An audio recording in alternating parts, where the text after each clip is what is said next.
His sister is writing a letter asking him to take in their people after the castle falls.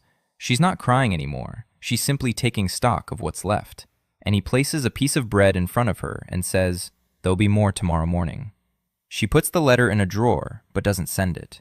Now let's rewind. The cold hits first, not winter's cold, but a stony cold, the cold of walls that have absorbed centuries of dampness and give off no warmth to anyone. Daniel opens his eyes. Above him is a low gray ceiling streaked with mold that looks like someone's forgotten map. His body won't obey him. His hands feel like someone else's. His fingers are long and dirty. A coarse woolen cloak lies across his chest. On the cloak is a coat of arms, 3 ears of grain on a gray field. He doesn't recognize this coat of arms. He doesn't recognize this body. He doesn't recognize this room. But one thing he knows for certain. The wall on the left is built with misaligned courses, and in a couple of years will crack from the foundation all the way up to the second story. And this is where the strangest part begins. This knowledge sits within him as if it were his own. 3 steps away stands an old man. A patched-up livery hangs from his gaunt shoulders. His eyes are red and wet. He's crying. Not quietly. That's how people cry who have lost all hope but can't stop. The old man says the pantry is empty. Completely. There isn't even any bread for his lordship. He calls him his lordship Greyfield. Daniel sits down. His spine cracks in 3 places. His body is young but emaciated. His ribs stick out through his shirt. A sword hangs at his waist. A real one. Heavy. Daniel doesn't touch it. He stands up. He walks to the window. A narrow loophole lets in a strip of light. Below lie the fields. Gray. Overgrown. Dead. Not a single plot has been harvested. Further on is the village. A dozen courtyards. Not a single wisp of smoke from the chimneys. And a village without smoke in winter is a village without food and without hope. And here's something else. On the horizon, spearheads glint in the sun. Someone's spears. Someone is already on their way here, or standing there, waiting. Daniel asks the old man his name. The man wipes his face with his sleeve. Alfred Lowe, castellan of Greyfield Castle for 31 years. His voice trembles. Daniel nods and asks to be shown the castle, the whole thing, from the cellars to the roof. Alfred looks at him as if his lordship had asked for directions to the moon, but he leads the way. Greyfield Castle is what Daniel would have called, in his previous job, a dilapidated structure slated for demolition. 3 stories, 2 towers. One lost its top tier back in his grandfather's day. The mortar crumbles under his fingers. The north wall is cracked from the foundation to the battlements. The east tower is leaning 2 degrees. Right now, that's nothing. In 5 years, it'll be a lot. In 10, it'll be a disaster. The gate hangs by a single hinge and sheer habit. The courtyard is littered with trash. The stable is empty. The smithy is dead. The water in the well smells of iron and rotten earth. And then, Daniel freezes in the middle of the courtyard. He stares intently at the drainage ditch. It stretches from the well across the courtyard and heads downward, toward the eastern wall. "Where does the drain lead?" he asks. "To the lower cellar," Alfred replies. "And what's in the lower cellar?" "A grain storage room. Or rather, it used to be. It flooded last fall." The grain rotted. Daniel closes his eyes. He opens them. And right there in the air, a blueprint unfolds. Translucent, blue. It hangs before him, showing the entire castle. Every wall, every stone, every crack. And at the bottom, in small clear text, Lord System, the Greyfield Manor. Condition, critical. Daniel blinks. The blueprint doesn't disappear. It's real. Just as real as the blueprints Daniel has been drawing his whole life. Only he didn't draw this one. This one appeared on its own. North wall, load-bearing capacity 31%. Predicted collapse, 40 days. East tower, foundation eroded. And the last line, grain in the lower warehouse, 40% is fit for consumption. Daniel reads it twice. 40%, not 0, 40. He turns to Alfred. "We don't have a food problem," he says. "We have a drainage problem. Half the grain you wrote off as rotten is down there and is still usable. We need to divert the water around the warehouse and haul the salvageable grain upstairs. In one night." Alfred opens his mouth, closes it, opens it again. "How does your lordship know this?" Daniel doesn't answer. He asks how many people in the castle can handle a shovel. 4. Alfred himself, Bertram the stable hand, who has no horses, Martha the cook, and a girl, Eliza, his lordship's sister. Daniel freezes. A sister? This body has a sister. He climbs the worn steps to the room under the tower's roof. A girl is sitting at the table. Her light hair is tied back in a bun. Her hands are red and chapped. A stack of parchments lies before her, and she is writing, letter by letter. She doesn't look up. "If you've come to tell me we're going to die, I already know," she says. "And don't interrupt me. I need to finish this letter to Baron Kane, asking him to take in our people after Greyfield falls." Daniel looks at the parchment. The handwriting is even, not a single smudge. The hand of a person who clings to precision because there's nothing else to hold on to. "You don't have to finish it," he says. She looks up. Her eyes are gray, dry, angry. "Why?" "We'll have bread tomorrow morning." Eliza stares at him for 5 seconds. She returns to the letter. "I'll finish it, just in case." A sensible answer. Daniel goes down to the courtyard. He gathers all 4 of them and stands as the 5th. He explains the plan in simple terms. "We'll dig a new trench around the eastern wall. 12 meters, knee-deep, 6 hours without a break." Bertram asks what a meter is. Daniel gestures with his hands. This much. They dig all night. Daniel digs alongside them. His body is weak. After an hour, his palms are covered in blisters. After 3 hours, the blisters burst. After 5 hours, he can't feel his hands. But he keeps digging. Alfred watches and says nothing. By dawn, the trench is ready. The water drains from the basement in 2 hours. Daniel goes downstairs with a torch. The sacks lie in the mud. The bottom rows have been eaten away by black mold, but the top ones are intact. He counts them. 23 sacks out of 50. The system confirms it. 46% is usable, even more than he thought. It'll last a week and a half if everyone eats their fill. He chooses to feed them their fill. By morning, Martha is baking bread, real bread, hot, heavy, smelling just like the only thing that matters in the world when you haven't eaten in 4 days. Alfred stands in the kitchen, holding a slice in his hands. He isn't eating it. He's just holding it and looking at it. Then he looks up. "My lord, you've changed," he says. "You used to be different." "Yes," Daniel replies. "I've changed." Alfred waits for an explanation. Daniel doesn't give one. He takes 2 slices and carries them upstairs. The letter to Kane is already finished, sealed, ready to send. Daniel places the bread in front of his sister. She looks at the bread, then at him. Silently, she takes it and eats, slowly, without taking her eyes off him. Daniel sits down across from her. "I need the ledger," he says. "All the records for the barony. Debts, supplies, people, land, everything." Eliza pulls a stack of dirty parchments from under the table. "Don't bother," she says. "Kane will be here in a month, maybe sooner. He wants our land and he'll take it. It's not a matter of strength, but of paperwork. He's already signed the annexation agreement."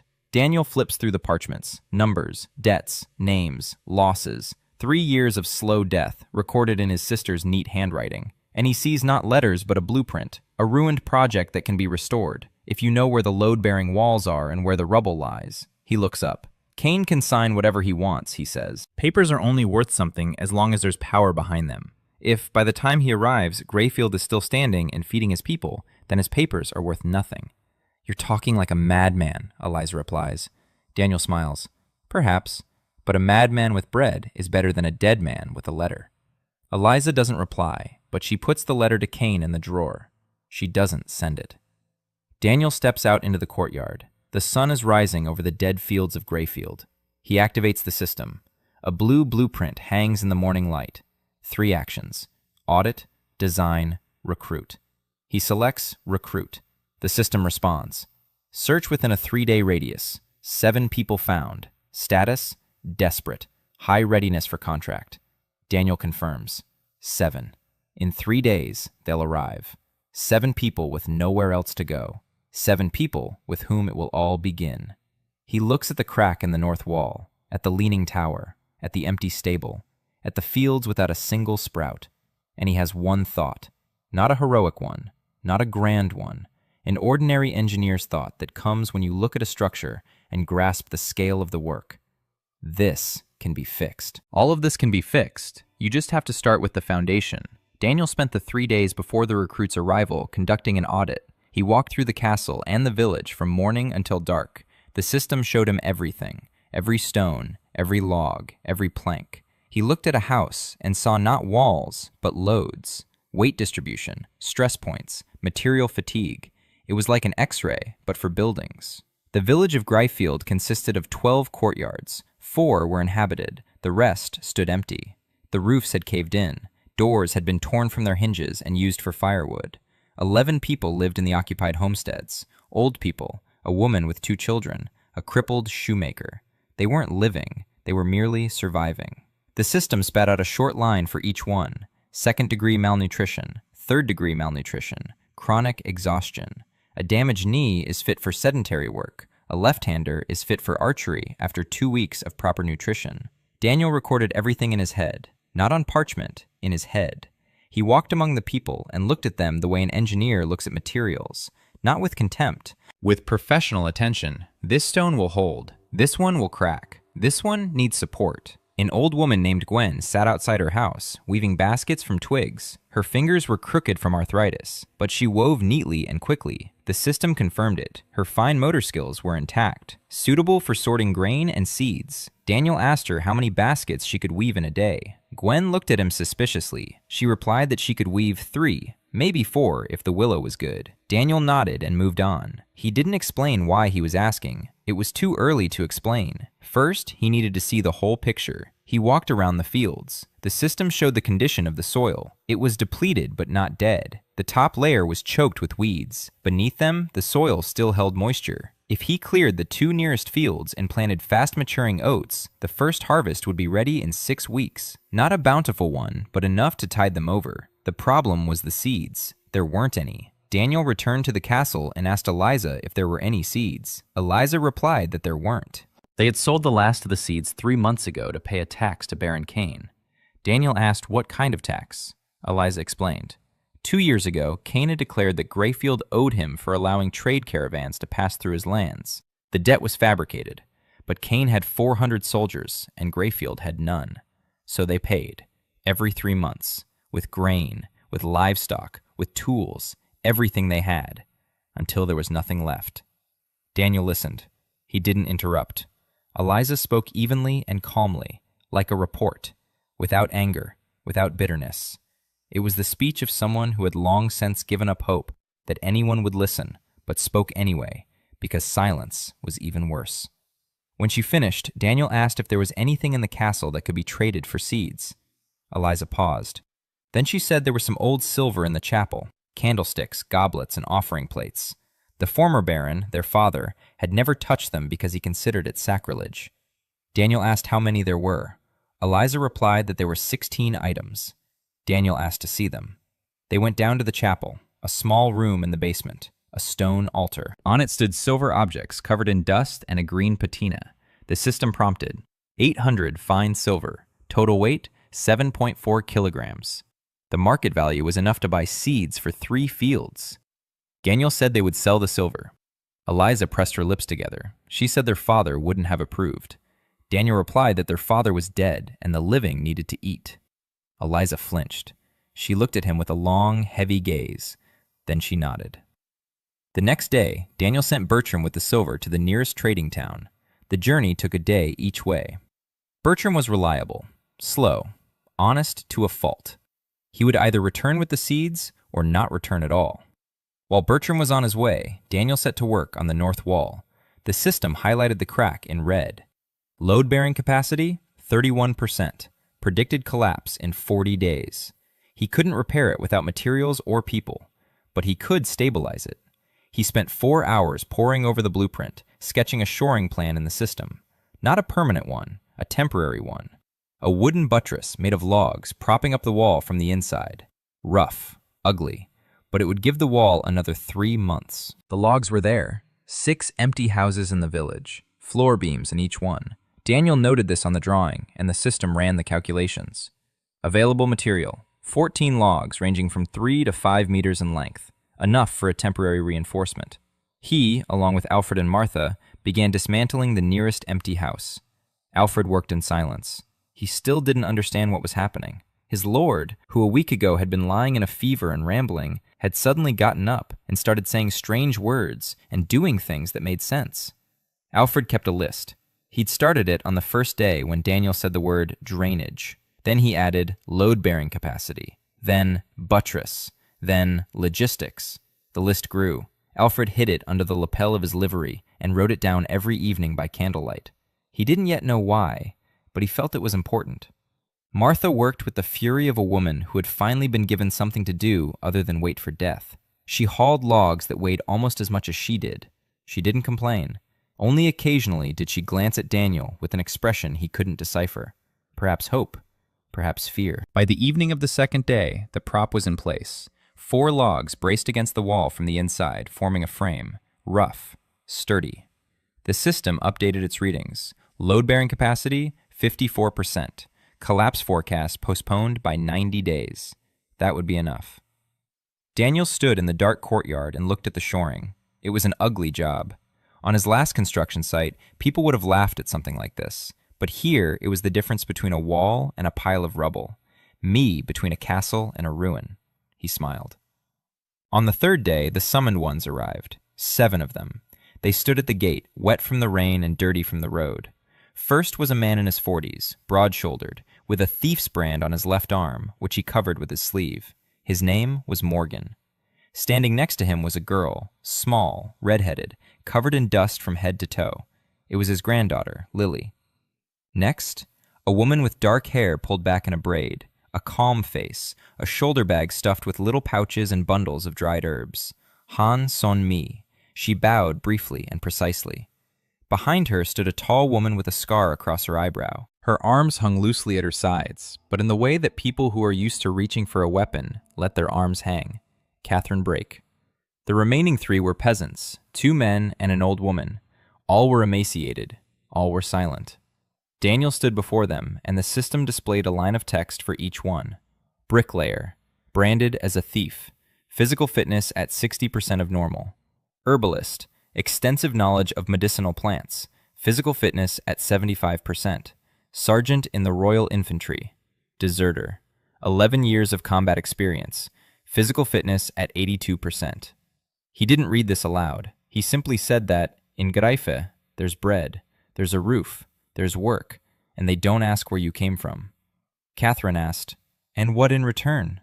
Daniel replied that in return, they would help him ensure that there would always be bread, a roof, and work here. Catherine was silent for 3 seconds. Then she walked through the gate. The others followed her. That evening, everyone ate bread, at the same table, in the kitchen, where Martha was stoking the stove with pieces of furniture from the empty rooms. Daniel sat between Alfred and Morgan. Lily ate so quickly that she choked, and Sonmi silently slid a mug of water toward her. Catherine sat by the wall, eating slowly and surveying the room. She was counting the exits. A habit. Eliza didn't come down. She was eating in her room. Alone. Daniel didn't press the issue. It was too soon.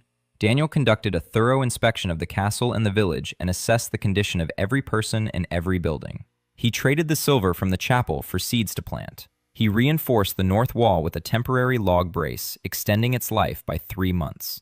On the third day, the 7 chosen arrived, among them key figures, Morgan with his granddaughter Lily and Sonmi, and Catherine Brake. Eliza kept her distance and didn't trust her brother's new behavior. On the 4th day, Daniel divided the people up. Morgan and 2 peasants went to clear the fields. Morgan was a stonemason, not a plowman, but he had strong hands and knew how to work without complaining. Daniel explained what needed to be done. Remove the top layer of turf from the 2 nearest fields. Pull out the weed roots. Turn the soil over to the depth of a shovel. Morgan asked why they had to go so deep. Daniel replied that the lower layer of soil still held moisture and nutrients, and if they brought it to the surface, the seeds would take root faster. Morgan looked at him as if he were a man who said strange things, but who had also fed him bread the day before, and he went to work. Daniel put Catherine on guard duty, not because he expected an attack right away, but because she needed a task she understood. She was a soldier, so let her be a soldier. He had her patrol the perimeter of the village and the castle and report on everything she saw. Catherine left without a word. She returned 2 hours later. Her report was brief. The southern wall is low. The western moat is dry. The eastern approach is open. There's only one gate. A man with a sword can go anywhere. Daniel nodded. He knew all this, but he needed Catherine to know it too. He asked Sonmi to make a list. All the sick, all the wounded, everyone who needs help. Sonmi opened her bag and showed him. 32 kinds of dried herbs, 11 kinds of powders, 4 ointments in clay pots. She said she could treat simple wounds and fever. For serious cases, she needed fresh herbs, which weren't available here, and water. Clean water, not that iron-tasting sludge from the well. Daniel said he'd take care of the water. Sonmi nodded. She didn't ask when. She simply trusted that he would take care of it. It was strange. People don't trust strangers. But Sonmi had come from a place where everything had been taken away and where no one had helped her. And now here stood a man who spoke in concrete terms, not promises, no slogans, concrete words. A gutter, seeds, a wall, water. She decided to test him. Lily had been running after Daniel since morning. She was 17 but looked 13, small, thin, dirty. She didn't say a word. She just followed him and watched. When he stopped and looked at the wall, she stopped too and looked at the wall. When he bent down and touched a stone, she bent down and touched the stone next to it. Daniel noticed this around noon. He stopped at the east tower and asked Lily what she saw. Lily said the tower was leaning. Daniel asked which way. Lily pointed, to the east. And she added that it was wet at the bottom because water was seeping under the foundation from that side. Daniel froze. The system was showing him the same thing, a 2.3-degree tilt to the east, caused by groundwater from the eastern slope eroding the foundation. Lily had seen this without any system, just with her eyes. He asked how she knew. Lily shrugged. She said the stones were talking, if you listen. Daniel looked at her, a small, dirty girl who hears the stones. In a past life, he'd met people like that. On construction sites, they were called God-sent, people who sense the structure intuitively, without calculations, without blueprints. They just know where it will crack. He told Lily that he'd show her something that evening. Lily nodded, her eyes lit up.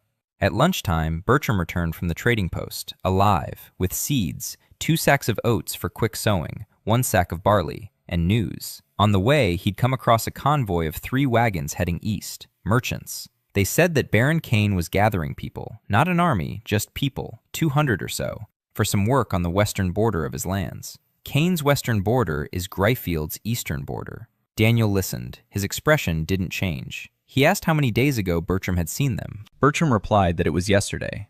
Daniel nodded and sent him to rest. Then he called for Catherine. He explained the situation to her. 200 people on the eastern border in a few days. It could be a construction project. It could be preparation for an invasion. It could be a show of force. Catherine asked how many fighters Greyfield had. Daniel replied that there was one. Her. Catherine didn't smile. She said that in that case, they needed to think not about how to fight, but about how to avoid having to. Daniel replied that that was exactly what he was thinking. That evening, he gathered Alfred and Eliza. He showed them a sketch of the village. Not a detailed one, just a simple one, drawn with charcoal on a piece of leather. 12 houses, a road running through the center, a castle on a hill, fields on 3 sides, and approach from the east. He said that if Cain came, he'd come from the east, and he wouldn't storm the castle because he didn't need it. He wants the land. He'll come and take up position in the fields, and he'll stay there until Greyfield surrenders. Eliza said that's exactly what Cain does. That's how he took the Holt lands 3 years ago, and the Dunmore lands 2 years ago. He doesn't wage war. He exerts pressure. Daniel nodded. So you can't respond with pressure. That means you have to make it unprofitable for him to exert pressure. He asked Eliza what Cain values most. Eliza thought for a moment. She replied, order. Cain hates chaos. He's methodical, patient. Every move he makes is calculated. Daniel smiled. That was the first useful thing he'd learned. A methodical opponent is a predictable opponent, and a predictable opponent can be redirected. He spent 2 hours with Catherine discussing the terrain. She knew tactics, not the kind from a book, but the real thing. 11 years in the infantry. She had fought in the marshes of Danmarch and the mountains of Westfold. She knew how a small unit could stop a large one if it chose the right place and the right time. Daniel listened and sketched. By nightfall, he had a plan. Not a military one, an engineering one. He wasn't going to fight Cain. He was going to show him that Greyfield wasn't worth the effort. Then he went to see Lily. Morgan was already asleep in the corner of the kitchen, wrapped in his cloak. The brand on his arm was visible in the light of the hearth. Lily sat nearby, poking at the floor with a splinter of wood. Daniel sat down across from her. He took out a piece of charcoal. He spread out a piece of leather in front of her. He drew a square. He said it was a wall, 3 meters high, 1 meter thick. A roof weighing 2,000 pounds was pressing down on it. The question, where would the wall crack first? Lily looked at the drawing. She pointed to the lower right corner. Daniel asked why. Lily said it was because the wall stood on the ground there, and the ground was soft on the right side. He hadn't told her that the ground was soft on the right. He had simply drawn a square. But she was right. If a wall stands on an uneven foundation, the crack will start at the corner where the foundation is weakest. He drew a second diagram, a more complicated one. 2 stories, a staircase inside, a window on the second level. The same question. Lily thought about it longer, 20 seconds. Then she pointed to the spot above the staircase. Because a staircase is a hole in the wall, and a hole is a weak spot. Daniel put down the charcoal. He said he'd give her paper and a pencil tomorrow, and she would learn to draw blueprints, real ones, with dimensions, with calculations. Lily asked why. Daniel replied that it was because she saw things that not everyone else could see, and it wasn't a disease, it was a gift. Lily was silent. Then she quietly asked if he told her grandfather that. Daniel replied that he would. Morgan in the corner wasn't asleep. He lay with his eyes closed, listening. The brand on his arm glowed in the light of the hearth like a small curse. In the morning, Daniel assigned the tasks. Morgan and the peasants to the fields, planting. Bertram to scout the eastern road. Catherine went to train, alone, without soldiers, just so her body would remember. Sonmi went to the village to visit the sick. Lily went to the drafting table. Alfred went to do the accounting. Eliza stood in the courtyard and watched as everyone went their separate ways, each with their own task, each with their own business. For the first time in 3 years, there was activity in Greyfield. Not agony, activity. Daniel approached her. He asked what she wanted to do. Elisa replied that she'd spent her whole life doing everything, that she didn't know what to do when someone else showed up. Daniel said she knew Greyfield better than anyone. The people, the history, the neighbors, the debts, the connections. She knows what no system can ever reveal. He asked her to be his memory. Elisa was silent. Then she nodded, briefly, dryly, but she nodded. Daniel assigned roles among the chosen and began preparing the fields for planting. Bertram returned with seeds and news that Cain was gathering people at the western border. Daniel and Catherine began devising a defense plan based not on force, but on making an attack unprofitable. Lily demonstrated an intuitive understanding of engineering, and Daniel began teaching her. For the first time, Elisa agreed to work alongside Daniel. On the 5th day, Daniel turned his attention to the water. The well in the castle yielded murky, reddish water that smelled of iron. The system indicated that the iron content was 4 times higher than normal. It was unfit for drinking without filtration. Sonmi confirmed this. She said that this water gave people stomach aches and ruined their teeth. Daniel went down to the well. He inspected the well casing. The stones were covered with a reddish coating. The water level was low. He activated the system and looked deeper. The map showed the aquifer. Beneath the castle lay a layer of clay with a high iron ore content. The water seeped through it and became enriched with metal. But further south, 120 paces from the castle, the layer ended. There was bare rock there, limestone. The water flowing through it was clear. Daniel stepped out of the castle and measured out 120 paces to the south. He stopped. Under his feet was grass and clay. He drove a stick into the ground. Here, a new well. Morgan stood nearby. He looked at the stick in the ground. He looked at Daniel. He asked how Daniel knew there was water here. Daniel replied that he just knew. Morgan didn't argue. He was a mason, not a thinker. He was told to dig, so he dug. By evening on the 5th day, they had dug to a depth of 1.5 times a man's height. The shovel struck wet sand. Water began to flow. Clear, cold, odorless. Sonmi tasted it. She cupped some in her hand, sniffed it, tasted it on her tongue, nodded. It was safe. Martha dragged over a bucket and burst into tears when she filled it. Clear water in a bucket after 2 years of reddish sludge. It was a moment. Not a grand one, not heroic, just a bucket of clean water. But Martha was crying, and Alfred stood nearby, looking at that bucket too. Daniel didn't wait for her tears to dry. He unfolded the blueprint and began to design. A simple log structure for the well, a cover, a trough from the well to the castle, 120 paces long, a slope of 2 fingers for every 10 paces. The water would flow by gravity.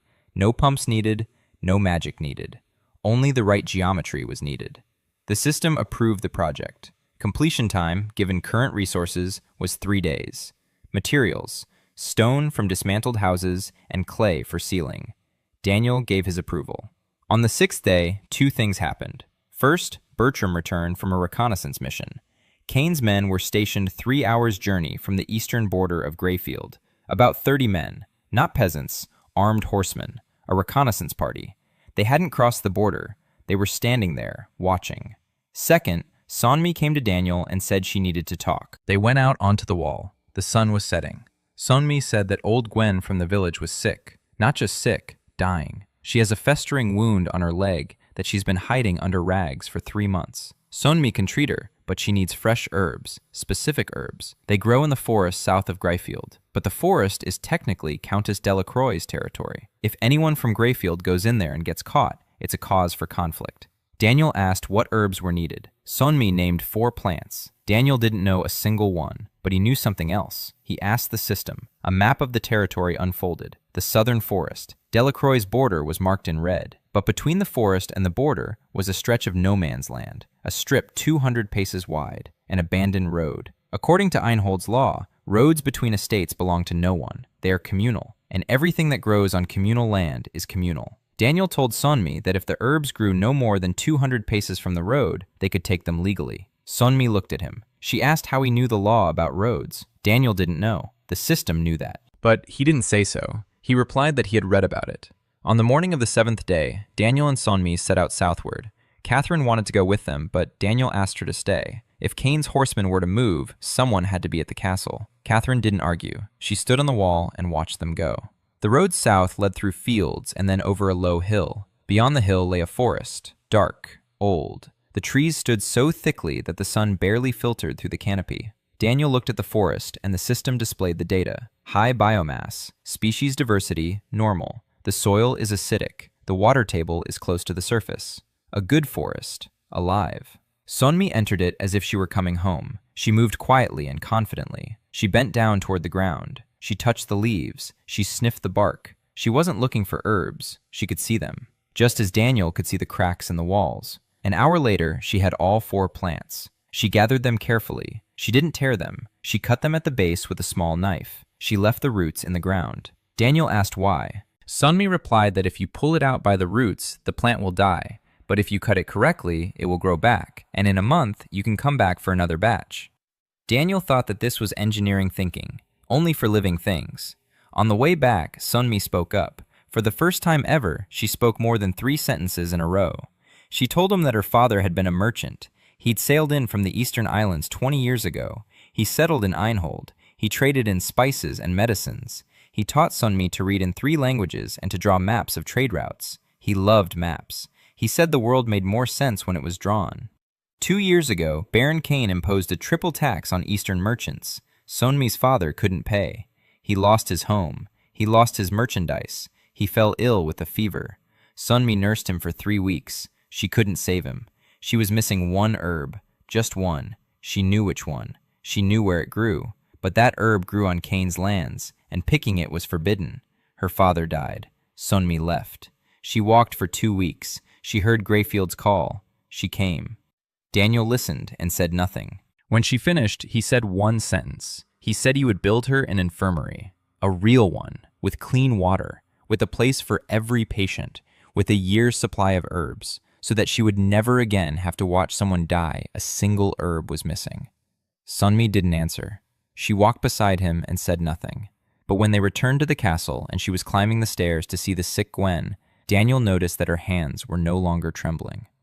That evening, he sat at the table in his room and worked. Blueprints lay before him. A well, a water conduit, a crop layout plan, a diagram of the wall's reinforcement, a list of people, a list of tasks, a list of problems. There were more problems than solutions. There was enough food for 10 days. The wall would hold for 3 months. There were 18 people, counting the elderly and children from the village. Cain was 3 hours' journey away with 30 horsemen. Countess Delacroix was somewhere to the south, and Daniel knew nothing about her except that she was dangerous. He closed his eyes. He opened them. The system hung before him, silent, waiting. He selected the audit and directed it at himself. A line appeared. Daniel Greyfield, Baron, age 23, physical fitness, 38% of normal, 2nd-degree exhaustion, no combat skills, basic estate management skills, no connection to the mage network established, night mage, status, inactive. Activation condition, all key buildings in the estate must be connected into a single network. Current progress, 0 out of 7. Daniel read the last line 3 times. Night mage. He could become a night mage. Not now, not anytime soon, but he could.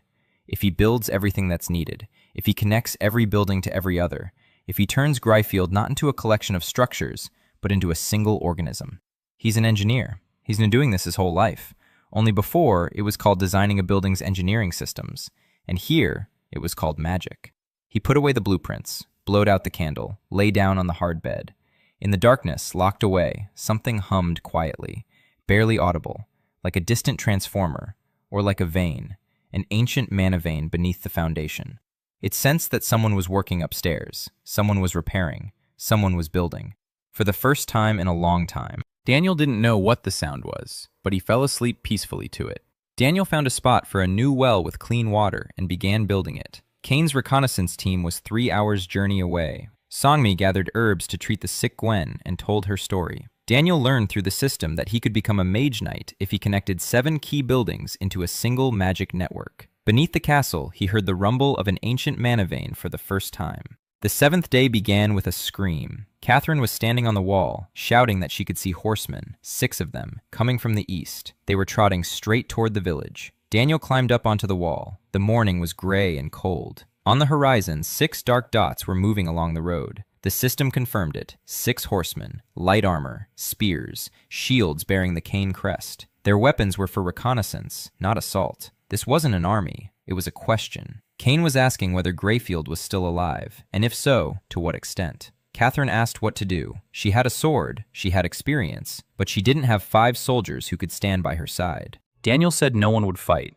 Catherine looked at him as if he'd lost his mind. He explained. These 6 had come to see an empty village, a dead castle, starving old people. They'd come to make sure they could take Gryfield without a fight, so they needed to show them otherwise. Daniel went down to the courtyard. He gathered everyone, every single one of them. Morgan, the peasants, Sonmi, Martha, Bertram, old Gwen, who was already hobbling on her bandaged leg, even Lily, even Alfred, even Eliza. 23 people, including the elderly and the children. He told them that in half an hour, 6 of Baron Kane's horsemen would enter the village. They'd come to watch.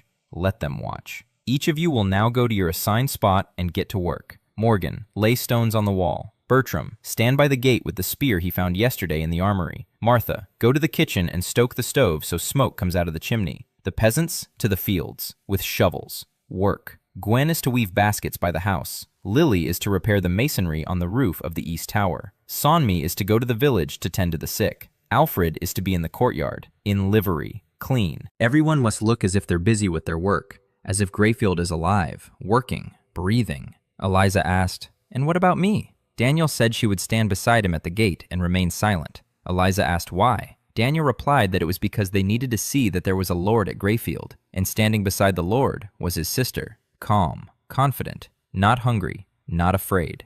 That was more important than any weapon. Eliza was silent for 3 seconds. Then she left and returned 10 minutes later. She had changed her dress. She had combed her hair. She stood up straight. Her hands were at her sides. Her chin was raised. She looked like a noblewoman, not like a girl who had spent 3 years counting grain, like a noblewoman who owned this land. Daniel looked at her, and for the first time, thought that Eliza Gryfield was stronger than he had imagined. The horsemen entered the village 20 minutes later, 6 of them, young, bold. They rode down the main road, turning their heads from side to side, and they saw smoke rising from the castle's chimney, people in the fields, a mason on the wall, a guard at the gate, a woman weaving baskets, a girl on the roof. Gryfield was alive. Not strong, not dangerous, but alive. This was not what they had expected to see.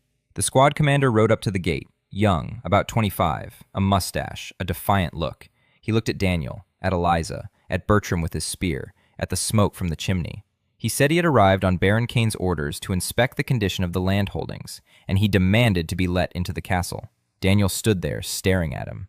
The system displayed Commander, Lieutenant, age 26, physical fitness 79%, combat experience 3 years, threat level low, psychological profile self-confident, easily provoked, susceptible to authority. Daniel did not provoke him. He replied calmly and evenly. He said that Gryfield welcomed Baron Kane's people, that he was pleased the Baron was interested in the well-being of his neighbors, and that he would be happy to conduct the examination himself and send the results to Baron Kane in writing, as required by the protocol between equal estates. He pronounced the word equal very clearly. The lieutenant blinked. He hadn't expected protocol. He'd expected fear, empty eyes, pleas, perhaps tears, not protocol. The lieutenant said that Baron Kane did not consider Greyfield an equal domain. Daniel replied that Einhold's law did, and as long as the royal court had not stripped Greyfield of its baronial status, it remained a barony, with the right to its borders, with the right to protocol, with the right to deny access to armed men without an invitation. The lieutenant flushed. His hand rested on the hilt of his sword. 5 horsemen behind him drew closer. Catherine, on the wall, placed her hand on her bow. She had 4 arrows, enough for 4, not enough for the rest. But the lieutenant didn't see Catherine. He saw only Daniel and Eliza and Bertram's spear. Daniel didn't move. He kept looking at the lieutenant, calmly, without anger, without fear, like an engineer looking at a crack in a wall, a problem, a solvable one. Then he added one more sentence. He said that Greyfield would be happy to receive Baron Kane in person, for dinner and a conversation about good neighborly relations, and that he was certain Baron Kane would prefer to see everything with his own eyes rather than through the lieutenant's report. It was a masterstroke, subtle, precise. The lieutenant understood. If he stormed in by force now, his report to Kane would not be, "Greyfield is empty," but "Greyfield resisted, and I used force against a barony that technically still exists." Kane wouldn't approve of that. Kane is methodical. Kane hates paperwork more than he hates enemies. The lieutenant took his hand off his sword. He said he would pass on the invitation to the Baron. He turned his horse around. The 6 of them rode off. When the dust from their hooves settled, Bertram exhaled so loudly that he could be heard across the field. Martha peeked out of the kitchen. Alfred stood in the middle of the courtyard, white as a sheet. Eliza stood next to Da and didn't move. She said quietly that it was either very clever or very foolish. Daniel replied that they would find out in a week, when Kane decided whether to accept the invitation or send an army. Eliza looked at him. For the first time in all these days, there was something in her eyes besides fatigue and anger, something resembling curiosity. She asked who he was, not what had happened to him, not why he'd changed, but who he was.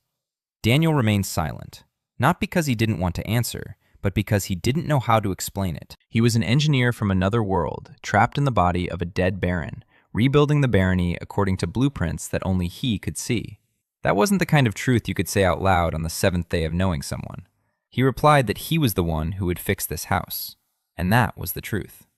That evening, Daniel climbed onto the roof of the tower. Lily was already there. She was sitting on the edge, dangling her feet over the abyss. Next to her lay a piece of leather with a drawing on it. A water tower. Lily had drawn a water tower. Roughly. No dimensions, no calculations, but the shape was correct. A wide base, a shaft tapering upward, a reservoir at the top, a downspout branching off in 3 directions.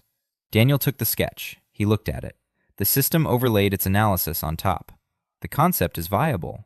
Load calculations and hydrostatic pressure calculations are required. He sat down next to Lily. He said the sketch was good and asked why there were 3 directions for the water outlet. Lily said one goes to the castle, one to the village, one to the fields. 3 places that need water. Daniel nodded. The logic was sound. The proportions were off. A tower of that shape wouldn't support the weight of a full reservoir. A buttress was needed. Or a different base design. He began to explain. Lily listened. She interrupted him. She argued. She said the stone would hold because it was strong. Daniel explained that strong and stable are 2 different things. A stone can be strong, but if the force presses not from above but from the side, it crumbles. Just as a strong person can fall if you push them not in the chest but in the knee. Lily fell silent. She thought. Then she said that in that case, the tower needed knees. Daniel smiled. Buttresses. She had called the buttresses knees, and she was absolutely right. Down in the courtyard, Alfred stood with the torch and wrote down another word on his secret list. Today he had heard the words protocol and hydrostatic pressure. He didn't know what either of them meant, but he sensed that the world around him was changing, and that the man on the roof of the tower, talking to the red-haired girl about the knees of buildings, wasn't the same Baron he'd known for 31 years. It was someone else, and for the first time, Alfred thought that maybe it wasn't such a bad thing. On the 8th day, Daniel stood over the blueprint of a smithy. Not the smithy that had been in the castle, That smithy was dead. The roof had caved in, the horn had crumbled, the anvil had sunk into the ground and was covered in rust. The system indicated, restoration is impractical. It's easier to build a new one. Daniel agreed. It's easier to build a new one, but not just anywhere. He unfolded a map of the estate and thought. The forge is the first key building out of 7. If he placed it correctly, it would begin to draw mana from the ground and power the blacksmith. If he placed it incorrectly, it would be just a forge. A good one, but an ordinary one. The difference between right and wrong here wasn't a matter of the architect's taste. It was the physics of the mana grid. The system displayed the underground mana flows as thin blue lines. They radiated from the central vein beneath the castle in all directions, like the roots of a tree. One branch extended to the northwest, strong, stable, 4 meters deep. If the forge were placed directly above it, the bellows would become a collection point. Mana would rise through the foundation into the stone. From the stone into the bellows. From the bellows into the metal. A blacksmith working in such a forge would forge faster, more precisely, and wouldn't even notice why. Daniel marked the spot on the map, the northwestern edge of the village, near the road for easy delivery of coal and ore, near a stream for cooling, and directly above the mana branch. He called Morgan over, showed him the spot. He explained that this is where the forge would be. Morgan looked at the site, then at Daniel. He said he'd never built a forge before. He's a mason. He builds walls. Daniel replied that a forge consists of walls, and a floor, and a roof, and a chimney. Everything Morgan knows how to do. Daniel would design the forge and the anvil himself. Morgan asked how his lordship knew how a forge was built. Daniel replied that he'd seen the blueprints. It was true. He'd seen the blueprints. Blue ones, semi-transparent, hovering in the air right in front of his face. But Morgan didn't need to know that. Morgan nodded and went to get his tools. He moved differently. Daniel noticed it. In the early days, Morgan walked hunched over. He hid his left hand with the brand. He stared at the ground. Now he walked more steadily. Not straight, but more steadily. He had a job. A specific job for his specific hands. That changed people, Daniel knew from his past life. On a construction site in Oakland, he'd had a guy working for him who'd just gotten out of prison. The first week, the guy hid behind the tool shed and smoked. The second week, Daniel handed him an angle grinder and told him to cut the rebar to these measurements. A month later, the guy wasn't smoking or hiding anymore, and he asked if he could learn how to weld. Hands that have something to do don't tremble. Lily came on her own. No one had called her. She stood next to Morgan and said she'd help out. Morgan snapped at her, saying a construction site wasn't a place for girls. Lily didn't leave. She sat down 3 steps away and started drawing. She was drawing a blacksmith shop, not the one Daniel was designing, her own, with 2 furnaces instead of 1, with windows facing west so that light would fall on the anvil until evening, with a water trough running along the wall. Daniel saw her drawing an hour later. He crouched down beside her. He looked at it. 2 furnaces. He asked why 2. Lily explained. 1 furnace means 1 temperature. But the iron for horseshoes needs to be heated differently than the steel for swords. 2 furnaces, 2 settings. The blacksmith doesn't waste time waiting for the forge to cool down or heat up to the right temperature. Daniel was silent for 10 seconds. Then he opened the system and recalculated the project. 2 forges. Material consumption increased by 1/3. Fuel consumption increased by 1/4. But productivity doubled. He approved the change. He told Lily that her idea was being incorporated into the project.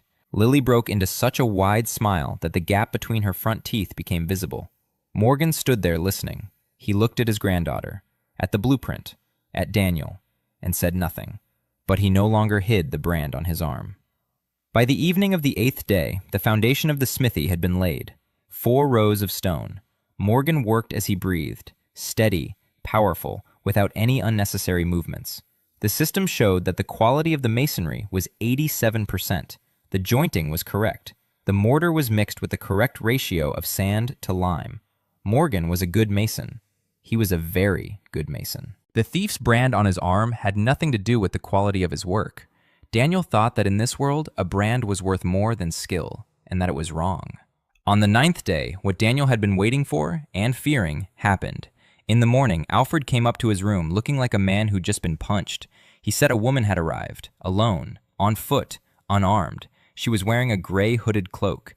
She called herself a traveler and asked for shelter for 1 night. Daniel went down to the courtyard. The woman was standing by the well. Her hood was thrown back. Her face was young, about 24 years old. She had short-cropped, dark hair. Her eyes were gray and calm, like an autumn lake. Around her neck hung a simple wooden pendant in the shape of a circle with a dot in the center. The system displayed Anneli Hoff, age 24, former nun of the Order of the Gray Circle. Status, defrocked. Physical fitness, 68%. Abilities, resonance with mana streams. Sensitivity level, high. Hidden information detected. The system flashed red. The Order of the Gray Circle. Daniel recognized that name. Eliza had mentioned it in passing 3 days ago when she was telling the story of the barony. The Gray Circle is one of the branches of the Order of Ash, the very sect that wants to free the mana veins from beneath human structures, to bring it all crashing down, to return the mana to the earth. Standing before him was a nun from the organization that might have destroyed his family, his new family, the one he had never known. Daniel looked at her. Anneli looked at him. She didn't know that he could see the system's message floating above her head. She saw a young baron with tired eyes and calluses on his hands. She said she was only asking for a place to sleep for the night. She would leave in the morning. Daniel said that in Greyfield they didn't turn away travelers, and he offered her something to eat. Anneli accepted the bread and water and sat down by the wall. She ate slowly, in silence, and as she ate, she sang softly, barely audible, no words, just a melody, soft and steady, like a breath. Sonmi stood by the door of the infirmary, which for now was just a room with a table and a pile of rags, and watched the traveler. Then she turned to Daniel. She said that old woman Gwen was recovering faster than she should be. The wound, which by all accounts should have taken for another 2 weeks, had almost closed up in 3 days, ever since this woman had arrived. Daniel nodded. He wasn't surprised. The system had revealed Anneli's abilities, resonance with mana flows. Her singing amplified what was already flowing through the earth. It didn't heal, it amplified the healing. It was as if someone had opened a valve on a pipe and the water was flowing more strongly. He decided not to tell Anneli that he knew who she was. Not yet. It was too early. There wasn't enough information. Either she was fleeing the order for, or she was a spy. If she was a fugitive, she was a valuable asset and needed to be kept. If she was a spy, she needed to be kept close so he could see what she was doing. In either case, there was only one right decision. Let her stay. He told Anneli that if she wanted to stay longer than just the night, he could find her work. Anneli looked up at him. Something flashed in her eyes. Something. Surprise, or relief, or fear. She said she'd think about it. Daniel nodded and left. On the 10th day, the walls of the smithy had risen by a meter.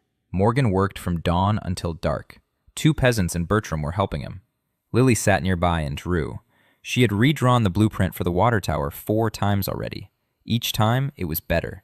Each time with new details. The buttresses, which she called knees, became thicker and more precise. The gutter branched off in 4 directions instead of 3. The 4th led to the smithy. Because the smithy needs water too, Lily said. Daniel checked every drawing. He adjusted the proportions. He explained the calculations. Lily argued. Then she agreed. Then she argued again. She was as stubborn as the stone she understood so well. Anneli stayed. She didn't say so out loud. She just didn't leave that morning. Instead, she helped Sonmi. She washed rags. She prepared herbal decoctions. She sang. Gwen was back on her feet in 5 days instead of the expected 14. Sonmi watched this with professional interest. She didn't ask any questions. Not yet. Catherine trained every day. In the morning, on the wall. In the evening, in the courtyard. Sword in hand. Alone.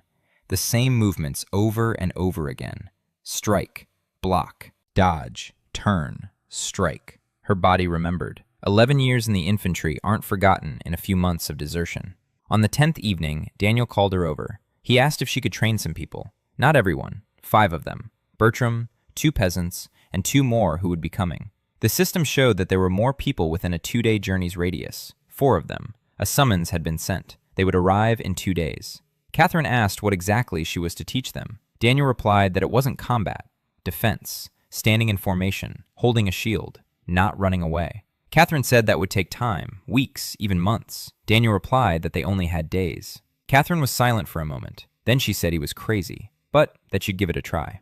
Eliza spent the whole day in the archives, a small room behind the chapel, crammed with dusty scrolls and old books. Daniel had asked her to find everything related to Greyfield's history. Treaties with neighbors, records of borders, court rulings, tax records, anything that might come in handy in a conversation with Cain. Because Cain would come. Daniel was certain of that. Cain is methodical. Cain won't storm in. Cain will accept the invitation and come to see for himself. And by that time, Daniel must have papers in his hands, not a sword. Eliza found something by evening, an old treaty dated to the 43rd year of the previous king's reign, a treaty between the Greyfields and the Cains, on mutual respect for borders, with seals, with signatures, still in effect.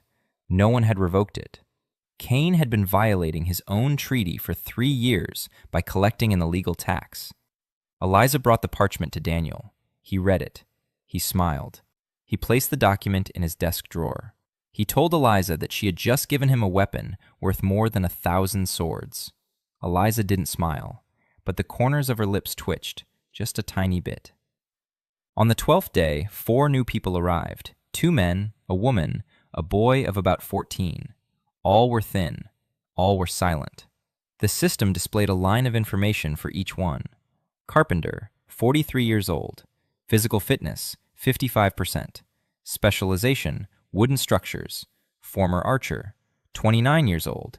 Injury to the right eye, unable to shoot. Basic close combat. Widow, 35 years old. Skills, weaving and sewing. Lost 2 children in a fire. Psychological state, depressed. Boy, 14 years old. Orphan, no skills, high learning ability. Daniel met them at the gate, just as he met everyone. Bread, water, shelter, work. We don't ask where you're from. The carpenter's name was Reed. He walked through the gate and stopped. He looked at the prop supporting the north wall, at the smithy under construction, at the water pipe from the new well, and he spoke his first words in 3 days. He said that the prop was good, but in 2 months the logs would rot because they were standing in damp conditions without being treated. Daniel looked at him. The system confirmed it. Untreated wood loses its strength in humid conditions within 60 to 80 days. He asked Reed what to treat it with. Reed replied, with resin. Boiled pine resin mixed with sand. Apply 2 coats. It'll last 3 years. Daniel nodded. He asked if Reed could take care of it. Reed replied that was exactly why he'd come. He'd come to work. Not to hide, to work. The former archer's name was Ingmar. His right eye was covered with a black eye patch. His left eye gazed intently and maliciously. He asked where the armory was. Catherine led him there. The castle's armory was a room full of rusty junk. 12 swords, 8 of which were blunt. 4 spears, 7 shields, 3 of which were cracked. 1 bow without a string. 20 arrows, 14 of which were usable. Ingmar examined everything, every single item. He felt them. He checked their balance. He tested the edge with his fingernail. Then he told Catherine that the swords could be sharpened. The spears could be fixed up. The shields could be repaired. The bow needed a new string. They needed more arrows, many more. Catherine asked how many. Ingmar replied, 100, at least, if they're going to survive. Catherine looked at him, and for the first time ever, he saw something resembling respect on her face. Not for him, for his knowledge. The widow's name was Nora. She entered the castle and sat down in the corner of the kitchen. She didn't move. She didn't speak. Martha set food in front of her. Nora ate mechanically, like someone who does it only because her body demands it, not because she wants to live. Sonmi approached her an hour later, not with medicine, with work. She brought a stack of clean rags and asked Nora to cut them into bandages of equal width. Nora looked at her with empty eyes. Sonmi didn't look away. She simply set the rags down beside her and left. 2 hours later, the bandages were cut, evenly, neatly, of equal width. The weaver's hands worked of their own accord. The boy's name was Tom. He followed Lily, just as Lily followed Daniel, silently, with his mouth agape. At first, Lily was annoyed. Then she got used to it. Then she began to explain to him what she was drawing. Tom listened and nodded. He didn't understand a word, but he listened. By the 13th day, there were 27 people in Greyfield. The smithy was growing. The walls had reached 2 meters. Morgan laid the stones with a precision that surprised even the system. The quality of the masonry was 91%. Daniel designed 2 furnaces based on Lily's blueprint, a double structure with a shared chimney. Between the furnaces was a trough for tempering. The system approved the design. Time to completion with current resources, 4 days. Connection to the mag network will be established automatically upon completion. Progress, 1 of 7. Reed treated the supports for the north wall. Boiled resin mixed with sand, 2 layers. The smell permeated the entire castle. Alfred sneezed for 3 days straight. But the supports now gleamed a dark brown, and the system updated its forecast. The service life of the temporary reinforcement has been extended to 3 years. On the 13th day, Daniel set about doing what he feared most: the fields. The grain has been sown, oats and barley, but the soil is depleted. The harvest will be meager. The system's forecast showed that, given the current soil conditions, the expected yield would be 40% of normal. Not enough to feed 27 people until the next season. Daniel stood at the edge of the field and thought. In his past life, he hadn't been a farmer, he'd been an engineer. But he'd worked with soil. Foundations rest on soil. He knew what drainage was, what water saturation was, what capillary rise was. He knew that depleted soil isn't dead soil. It needs 3 things: water, nutrients, and rest. He'd already figured out the water. The new well provided clean water. The water line was almost ready. All that remained was to run a branch line to the fields. Rest was out of the question. They didn't have time to leave the fields fallow, so that left nutrients. He asked Sonmi if she knew anything about fertilizers. Sonmi looked at him and smiled. For the first time in all these days, she smiled genuinely. She said that her father used to grow spices in pots on the balcony, in the poorest quality pots, and harvested a crop that the neighbors thought was the work of witchcraft. The secret was simple: ash, bones, fish scraps. Grind it all up and bury it in the ground, a palm's depth deep, 2 weeks before planting. The soil would absorb it and grow stronger. Daniel asked if they had any ash or bones. Sonmi said there was plenty of ash. The stoves burn every day. The bones from the last ram are stored in the pantry. There's no fish, but manure could be used as a substitute. The stable had stood empty for 3 years, but its floor was 3 years' worth of compacted manure. Daniel turned and walked toward the stable. He peered inside. The smell hit him in the face. The system displayed the results: organic matter, high degree of decomposition, sufficient nutrient content, volume, enough for 2 fields. He returned to Sonmi. He told her they had everything they needed: ash, bones, manure. All that was left was to mix it and work it into the soil. Sonmi said they'd need hands for that, lots of hands. Daniel replied that they had hands, 27 pairs. On the 14th day, everyone was working in the fields. Everyone. Morgan had left the blacksmith shop. Reed had left the scaffolding. Catherine had set aside her sword. Even Alfred, in his patched livery, was standing knee-deep in the dirt, working the mixture into the furrows. Nora worked silently and mechanically, but she was working. The hands were getting the job done. Tom was hauling buckets of ash. Gwen sat at the edge of the field, stirring bones and manure in a trough with a stick. Lily ran between the groups, checking the depth of the furrows. She said the furrows had to be the same depth, otherwise the water would drain unevenly. Daniel didn't correct her. She was right. Eliza stood next to him and watched. 27 people in the field. Everyone was working, not because they'd been ordered to, but because they understood why. She said quietly that she'd never seen a baron working in the field alongside the peasants. Daniel replied that he wasn't a baron. He was a foreman. Eliza didn't understand the word. She added it to Alfred's list that same evening. On the evening of the 14th day, a messenger arrived. A boy of about 13, dirty, riding a horse that could barely stand. He brought a letter. The seal on the envelope bore the Kane coat of arms, a hand clutching an ear of wheat. Daniel opened the letter. He read it. Baron Orville Kane accepted the invitation. He would arrive in Greyfield in 4 days with a small retinue of 10 men for dinner and conversation. Daniel read the letter twice. A small retinue of 10. That meant Kane wasn't coming to fight. He was coming to observe, to assess, to decide. And if he didn't like what he seed, he'd return with 500 men. 4 days. Daniel had 4 days to transform a dying barony into something worthy of the respect of a 50-year-old man who had ruled with an iron fist for 30 years and respected no one. Daniel folded the letter, put it in his pocket, looked at the sunset. 4 days. He turned and walked over to the table. He laid out the blueprints and began to plan.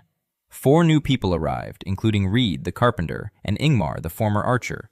The smithy is under construction and will be the first building connected to the magic network. Reed treated the wall supports, extending their service life to 3 years. With Sonmi's help, Daniel found a way to fertilize the depleted fields using bone ash and old manure. Kane sent a reply and will arrive in 4 days with 10 men. Daniel has 4 days to prepare. Daniel spent the first of the 4 days before Kane's visit on the smithy. Morgan worked like a man possessed. The walls rose to their full height. Reed cut the rafters and began laying the roof. By evening, the smithy was standing. Rough, stocky, stone walls 2 elbows thick, 2 openings for the furnaces, 1 chimney, 2 windows facing west, just as Lily had designed. A doorway without a door, because there were no doors yet. But the building stood. Daniel stepped inside. He activated the system. The blueprint overlaid reality. Every stone, every joint, every beam. Structural integrity, 94%. Linked to the mag grid, awaiting furnace activation. The furnace wasn't there yet. There were only openings for it. The furnace required fire brick. The local limestone wasn't suitable. It cracked under the heat. Daniel unfolded the map. The system showed that 4 hours' journey to the north, there was a sandstone deposit, refractory stone suitable for building the furnace. There was enough of it. He sent Bertram and 2 peasants with a cart. Bring back as much as you can carry. By tomorrow evening. Bertram didn't ask why. He was used to it by now. My lord says, Bertram does. Bertram wasn't the smartest man in Greyfield, but he was the most reliable. Daniel spent the second day of preparations on the men. He gathered everyone in the courtyard that morning. 27 men stood before him in the morning mist. He explained. In 3 days, Baron Kane would arrive. A neighbor. Powerful. Dangerous. He would come to inspect, and he must see not ruins, but an estate. Not a crowd of refugees, but people with purpose and order. Not weakness, but dignity. To achieve this, there's no need to pretend. They must be what they've already become, just faster. Catherine led the first drill. Bertram, Ingmar, 2 peasants, Tom, 5 men. With weapons, if you could even call them weapons. Bertram with a spear he already held with practiced ease. Ingmar with a sword in his left hand because his right eye didn't work, and his right hand instinctively reached for his eye patch rather than his weapon. 2 peasants with shields, which they held like trays. Tom with a stick instead of a spear, because a real spear was too heavy for his hands. Catherine looked at them and remained silent for 30 seconds. Then she said she'd seen worse. Near the Dune Pass, she had once been given a squad of 12 fishermen who didn't know which end of a spear to hold. After 3 weeks, they were marching in formation. She didn't have 3 weeks. She had 3 days. But she would try. She started with the basics. Stand. Just stand. Straight. Don't slouch. Don't shift your weight. Shield on the left, weapon on the right. Eyes forward. Feet shoulder-width apart. Stand and don't move. 20 minutes, then 30, then an hour. It was boring. It was painful. It was the most important thing they could learn in 3 days. A soldier who stands straight and looks ahead looks like a soldier, even if he was plowing a field yesterday. The body remembers a posture faster than a technique. Daniel didn't interfere with the training. Catherine knew her stuff. He was busy with something else. The castle, the courtyard, the approach, everything Kane would see as he rode up to the gates. Daniel walked the route from the eastern road to the castle gates. 700 paces. 700 paces during which Kane would form his first impressions. The first thing he'd see would be the fields. Were they green? Were people working in them? Then the village. Smoke from the chimneys, children in the street, the sounds of work. Then the road to the castle. Is it smooth? Is it clean? Then the gates. A guard, a wall, a flag. Daniel stopped. The flag. Greyfield has no flag. 3 ears of grain on a gray field are embroidered on his cloak, but there is no flag on the wall. A flag is the first thing you see from afar. A flag is a statement. We're here. We're alive. We remember who we are. He went over to Nora. Nora was sitting in the corner of the kitchen, cutting bandages. Her hands were working. Her eyes were empty. Daniel sat down across from her. He said he needed help. He needed a flag. 3 ears of grain on a gray field. He had the fabric. He just needed hands that knew how to sew. Nora looked up at him. For the first time in all these days, something stirred in her eyes. She asked what size. Daniel said, big, so it would be visible from the road. Nora was silent. Then she said she needed gray fabric and yellow thread for the ears of grain. Daniel found the fabric, gray cloth from old raincoats. Sonmi made the yellow thread from flax fibers dyed with onion peel decoction. Nora sewed for 2 days, in silence, without breaks. Her fingers moved just as precisely as when she cut bandages, only now they were creating, not destroying pain, creating. Ears of wheat in a gray field, stitch by stitch. When she finished, she hung the flag on the back of a chair and called for Daniel. The flag was beautiful. Not perfect, The stitches were uneven in places. The gray fabric was pieced together from two pieces, and the seam in the middle was visible. But the ears of wheat were golden and alive. They stood straight. 3 ears of wheat, 3 stalks, 3 hopes. Nora looked at the flag, and her lips trembled. Daniel thanked her. She didn't reply. But that evening, for the first time, she sat down to dinner with everyone else. On the 3rd day of preparations, Bertram brought sandstone, a full cartload. The stone was reddish and warm to the touch, fireproof. Morgan began building the furnace immediately. He finished the first furnace in 4 hours, the second in 3. He understood the design now. His hands had memorized the process. The chimney, the air intake, the grate, all made of sandstone, everything exactly according to Daniel's blueprint, with Lily's revisions. By evening, the forge was ready. Morgan lit a fire in the first furnace, a test run, a small one. The firewood caught fire. The flames rose. The smoke went up the chimney smoothly and cleanly. The draft was working. Morgan tossed in some coal. The furnace hummed. A low, steady hum of red-hot stone and hot air. And at that moment, Daniel felt it. He didn't see it. He sensed it. A tremor. Subtle. Deep. Coming not from the forge, but from below. From beneath the foundation. From the earth. The mana vein responded. The system flashed. The forge building is connected to the mana grid. Progress, 1 of 7. Effect, enhances the blacksmith's physical abilities within the building's radius by 12%. Morgan stood by the forge and didn't understand what was happening, but he could feel it. His hands, which just a minute ago had simply been strong, had become more precise, more confident. The hammer in his palm felt like an extension of his bone. He raised the hammer and struck the anvil. Once. The sound echoed throughout Grayfield, clear, ringing, alive. Lily jumped. Alfred flinched. Annalie on the hill stopped singing and turned her head. Eliza stood at the tower window, looking down at the smithy from which the first smoke was rising. And somewhere far away, in the 3 counties within Einhold's magic network, something stirred. A small dot on the map that had been dead suddenly came to life. Faintly, barely noticeably, but it came to life, and someone noticed it. On the 4th day of preparations, Daniel was putting the finishing touches in place. The road from the village to the castle had been cleared. The courtyard had been swept. The gate had been repaired. Reed had carved the second hinge from an oak beam and reinforced it with an iron strip that Morgan had forged in the new smithy. The first thing forged in Grayfield in 3 years. A gate hinge. Not a sword, not a spearhead. A hinge, so that the gate would open with dignity. Nora's flag was hoisted on the eastern tower. It hung motionless in the windless morning, gray with golden ears of grain. Then the wind picked up. A light breeze from the east. The flag unfurled. 3 ears of grain on a gray field, alive. Daniel stood in the courtyard and looked up at that flag. 18 days ago, he had woken up on a cold floor in a stranger's body, without food, without people, without hope. Now he had 27 people, a smithy, a well with clean water, planted fields, 5 men who know how to stand in formation, a flag on the tower, and one very important document in a desk drawer. It's not much. It's a pitifully small amount for a real estate holding, but for 18 days, it was a miracle. A small, dirty, stubborn miracle made not by magic, but by human hands. Kane will arrive tomorrow. Tomorrow, everything will be decided.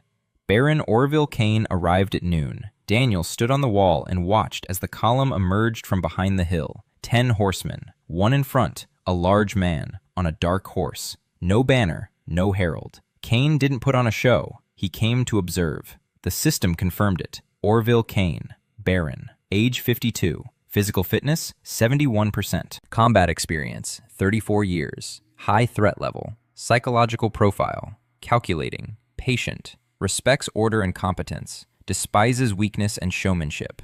Entourage, 10 people, 8 soldiers, 1 squire, 1 scribe. Daniel read the last line twice. A scribe. Kane had brought a scribe.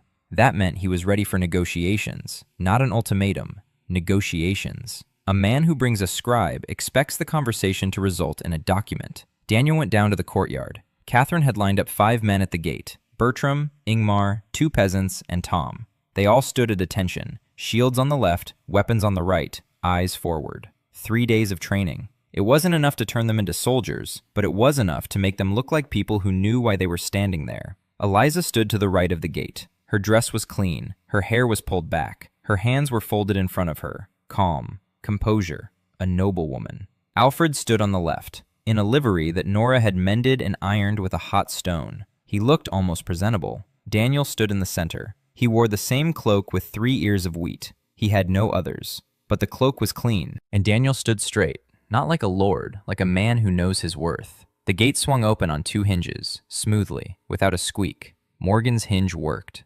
Cain rode into the courtyard first. He stopped his horse but didn't dismount. He sat in the saddle and watched. Daniel silently followed his gaze. Cain was looking at the courtyard. Clean, cleared away. At the wall, the crack was braced shut, roughly but purposefully. At the people by the gate, 5 men, not warriors, but standing guard. At the flag on the tower, 3 ears of wheat on a gray field, new. At the smoke from the blacksmith's forge, at the smell of bread from the kitchen. Cain watched for a long time, 30 seconds, a minute. Then he dismounted. He was larger than he'd seemed in the saddle. Broad shoulders, heavy hands, a face lined with wrinkles and scars, small, intelligent eyes, tired but alert. He walked over to Daniel, stopped 2 steps away, and said one sentence. He said that Greyfield had stunk of death a month ago. Daniel replied that smells change. Cain didn't smile, but the corner of his mouth twitched. Daniel showed him around the castle, alone, without an entourage. Cain left his soldiers in the courtyard and followed him, alone. It was either trust or contempt. Daniel suspected the latter. Cain didn't consider Greyfield a threat. He was going to look at a curiosity, a boy baron who had suddenly come to life. Daniel showed him around. Not everything, just what was needed. The smithy. Cain went inside. He stood by the forge. He touched the anvil. He looked at Morgan, who was standing there with a hammer, pretending not to be afraid. Cain noticed the brand on his arm. He said nothing. He went outside. Daniel showed him the new well. Clean water. Cain tasted it. He nodded. Good water. He pointed to the fields. Green shoots of oats were pushing through the soil. 6 days after sowing. Early, but you could see it. Cain walked along the field. He bent down. He touched the soil. He rubbed a clod between his fingers. He raised his eyebrows. He said the earth smelled of manure, but the sprouts were strong. Someone knows what they're doing. Daniel said nothing. They returned to the castle. Dinner.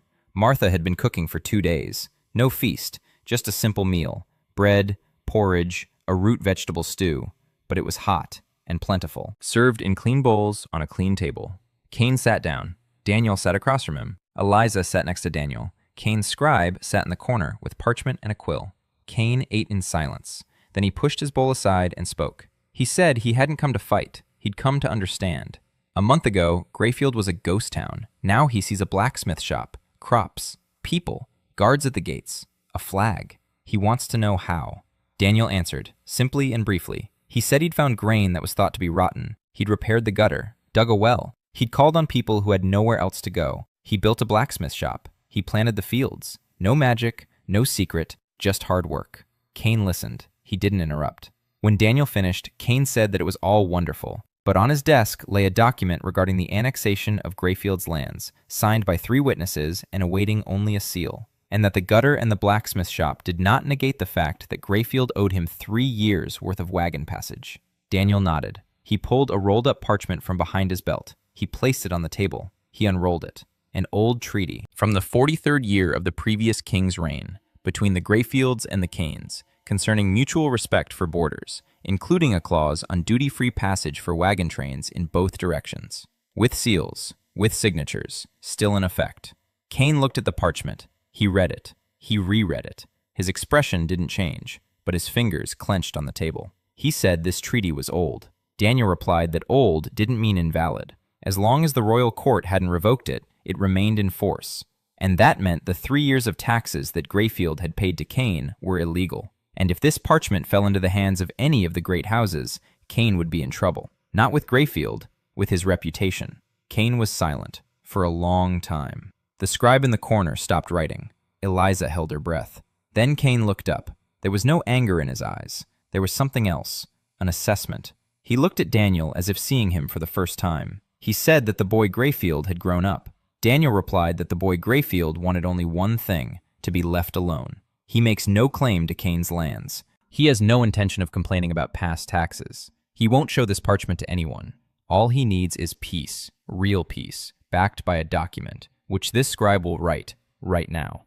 Cain leaned back in his chair. He said that the boy hadn't just grown up, he had become dangerous. Daniel replied that no, he had become useful. A living gray field between Cain's lands and the Countess Delacroix is a buffer. A dead gray field is an open road for Delacroix straight to Cain's borders. Cain wants that. Cain was silent. He was thinking. 30 years of ruling a vast estate, 30 years of calculations, 30 years of chess with living pieces. And now sitting before him was a 23-year-old boy who in 18 days had revived a dead barony and was now explaining the geography of his own lands to him. Cain said he would think about it. Daniel replied that the clerk could have dinner for now. Cain looked at him for another 5 seconds. Then he told the clerk to sit down and eat.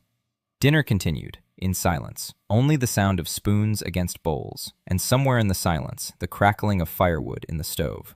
After dinner, Cain went out into the courtyard. He stood in the open air and looked up at the stars. Daniel followed him out. They stood side by side, 2 barons, one old, one young, one with 400 soldiers, the other with 5. Cain spoke softly. He said he had known Greyfield's father, the former baron, a quiet man, weak. Not stupid, but weak. He didn't know how to resist, didn't know how to say no, and that's why his land died. Not because Cain is evil, because weakness invites strength. That's the law. Daniel listened.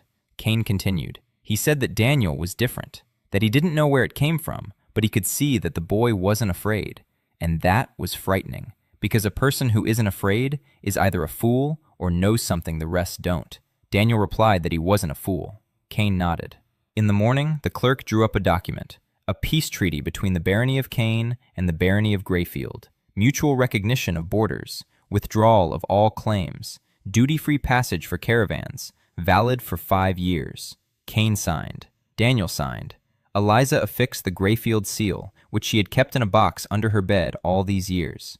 Cain left. 10 horsemen. No banner, no herald. Just as he had arrived. At the gate, he stopped and turned around. He looked at the flag on the tower, then at Daniel. He spoke one final sentence. He said he would return in 5 years and see if that flag was still flying. Daniel replied that it would be. Cain turned his horse around and rode away. Eliza stood nearby. She was holding a box with a seal in her hands. Her hands were trembling, not from fear, but from something else.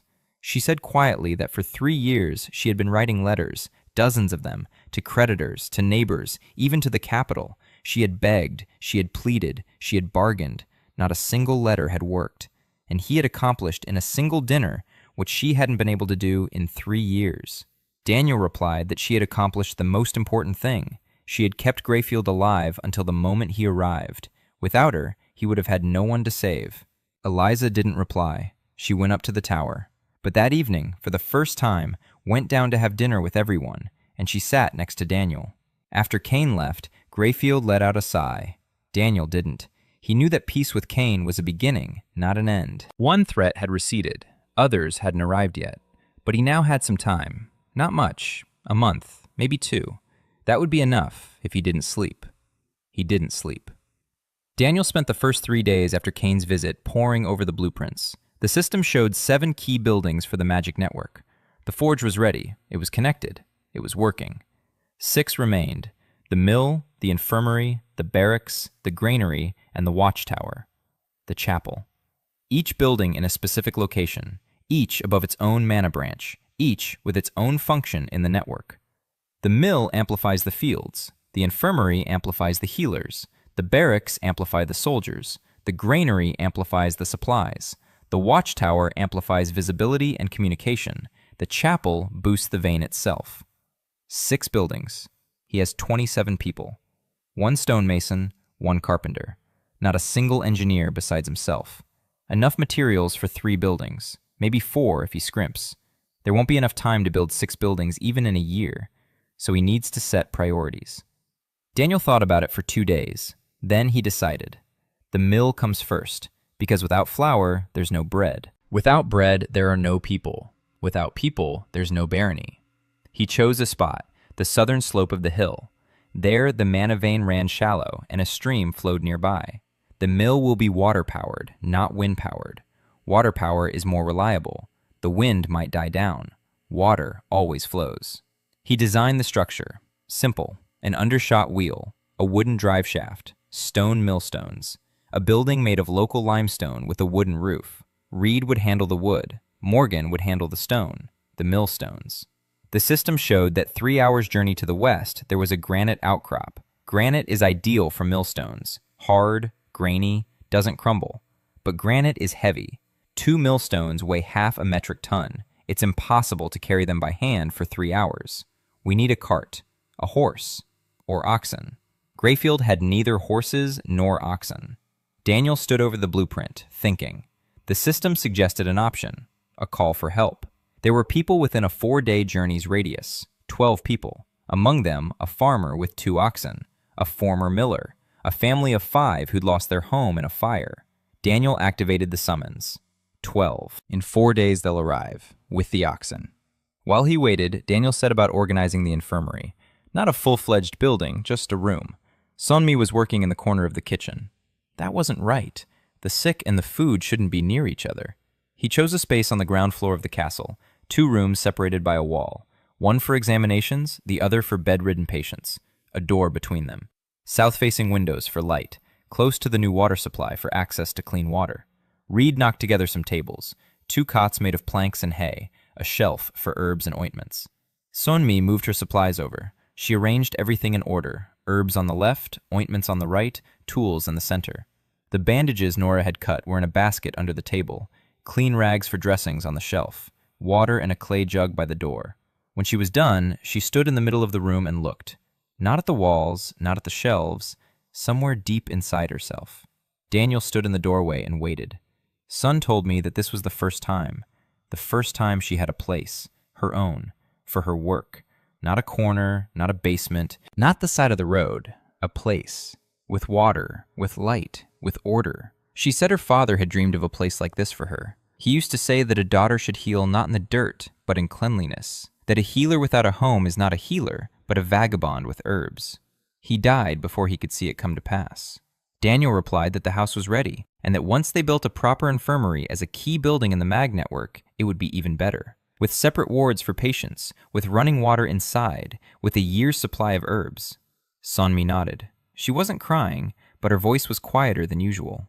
Anneli helped, silently, efficiently. She washed the floors, carried water, arranged the pots, and sang. She always sang. Quietly, without words, just a melody that hung in the air like the scent of herbs. Sunmi noticed a pattern. When Anneli sang, wounds healed a third faster. Fevers subsided in 2 days instead of 5. Even headaches receded. Sunmi approached Daniel that evening. She said that the Wanderer wasn't an ordinary woman, that her singing did something to the body.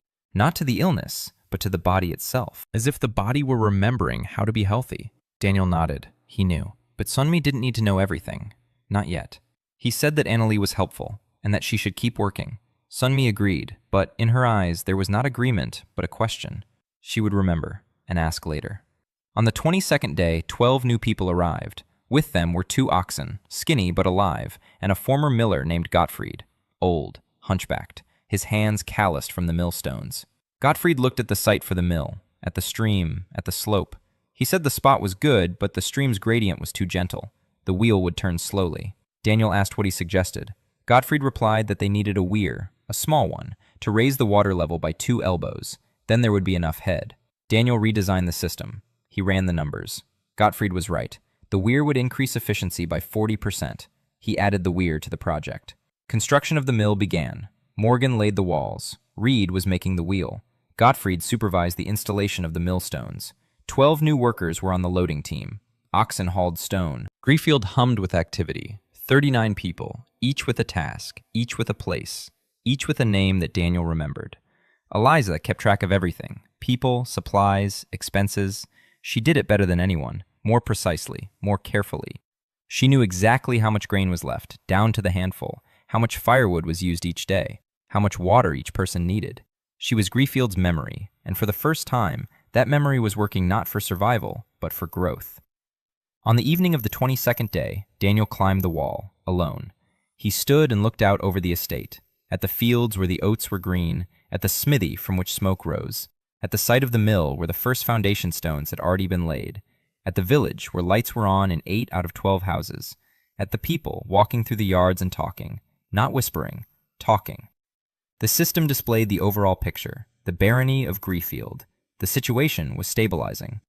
Population, 39 people. Food security, 47%. Defense capability, 12%. Mag grid, 1 out of 7 buildings. Overall viability, 34%. 34%. 3 weeks ago, it was 0. He didn't smile. He thought that 34% was a lot for 3 weeks, and a pitifully small amount for what was coming. Kane retreated, but Delacroix in the south doesn't know about him yet. Or maybe he already does. The Mage Network flinched when the Forge came to life. Someone noticed it. Someone is already asking what's happening in Greyfield. And the Ash Order. Anelli didn't come by chance. She senses the pulse.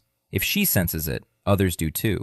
Daniel stood on the wall and looked east. Somewhere beyond the horizon lay the capital, the great houses. A war for the crown. A world that was bigger than Greyfield. A world that, sooner or later, would take notice of a small barony where someone was repairing walls and baking bread, and it would come to investigate. He climbed down, sat down at the table, unfolded the blueprints, and began designing a wall. Not a temporary support, a real wall, because what was coming would require real walls. On the 28th day, the mill started working. Gottfried turned the wheel by hand to check the axles. Then he opened the sluice gate. Water struck the blades. The wheel wobbled. It creaked. And off it went, slowly. Heavily. The millstones ground against each other. Gottfried poured the first handful of grain into the chute. The grains fell between the stones, and a minute later, flour began to pour out from below. Coarse, gray, real. Gottfried scooped some into his palm. He sniffed it, rubbed it between his fingers, nodded. It'll do. The system flashed. The mill building is connected to the magic grid.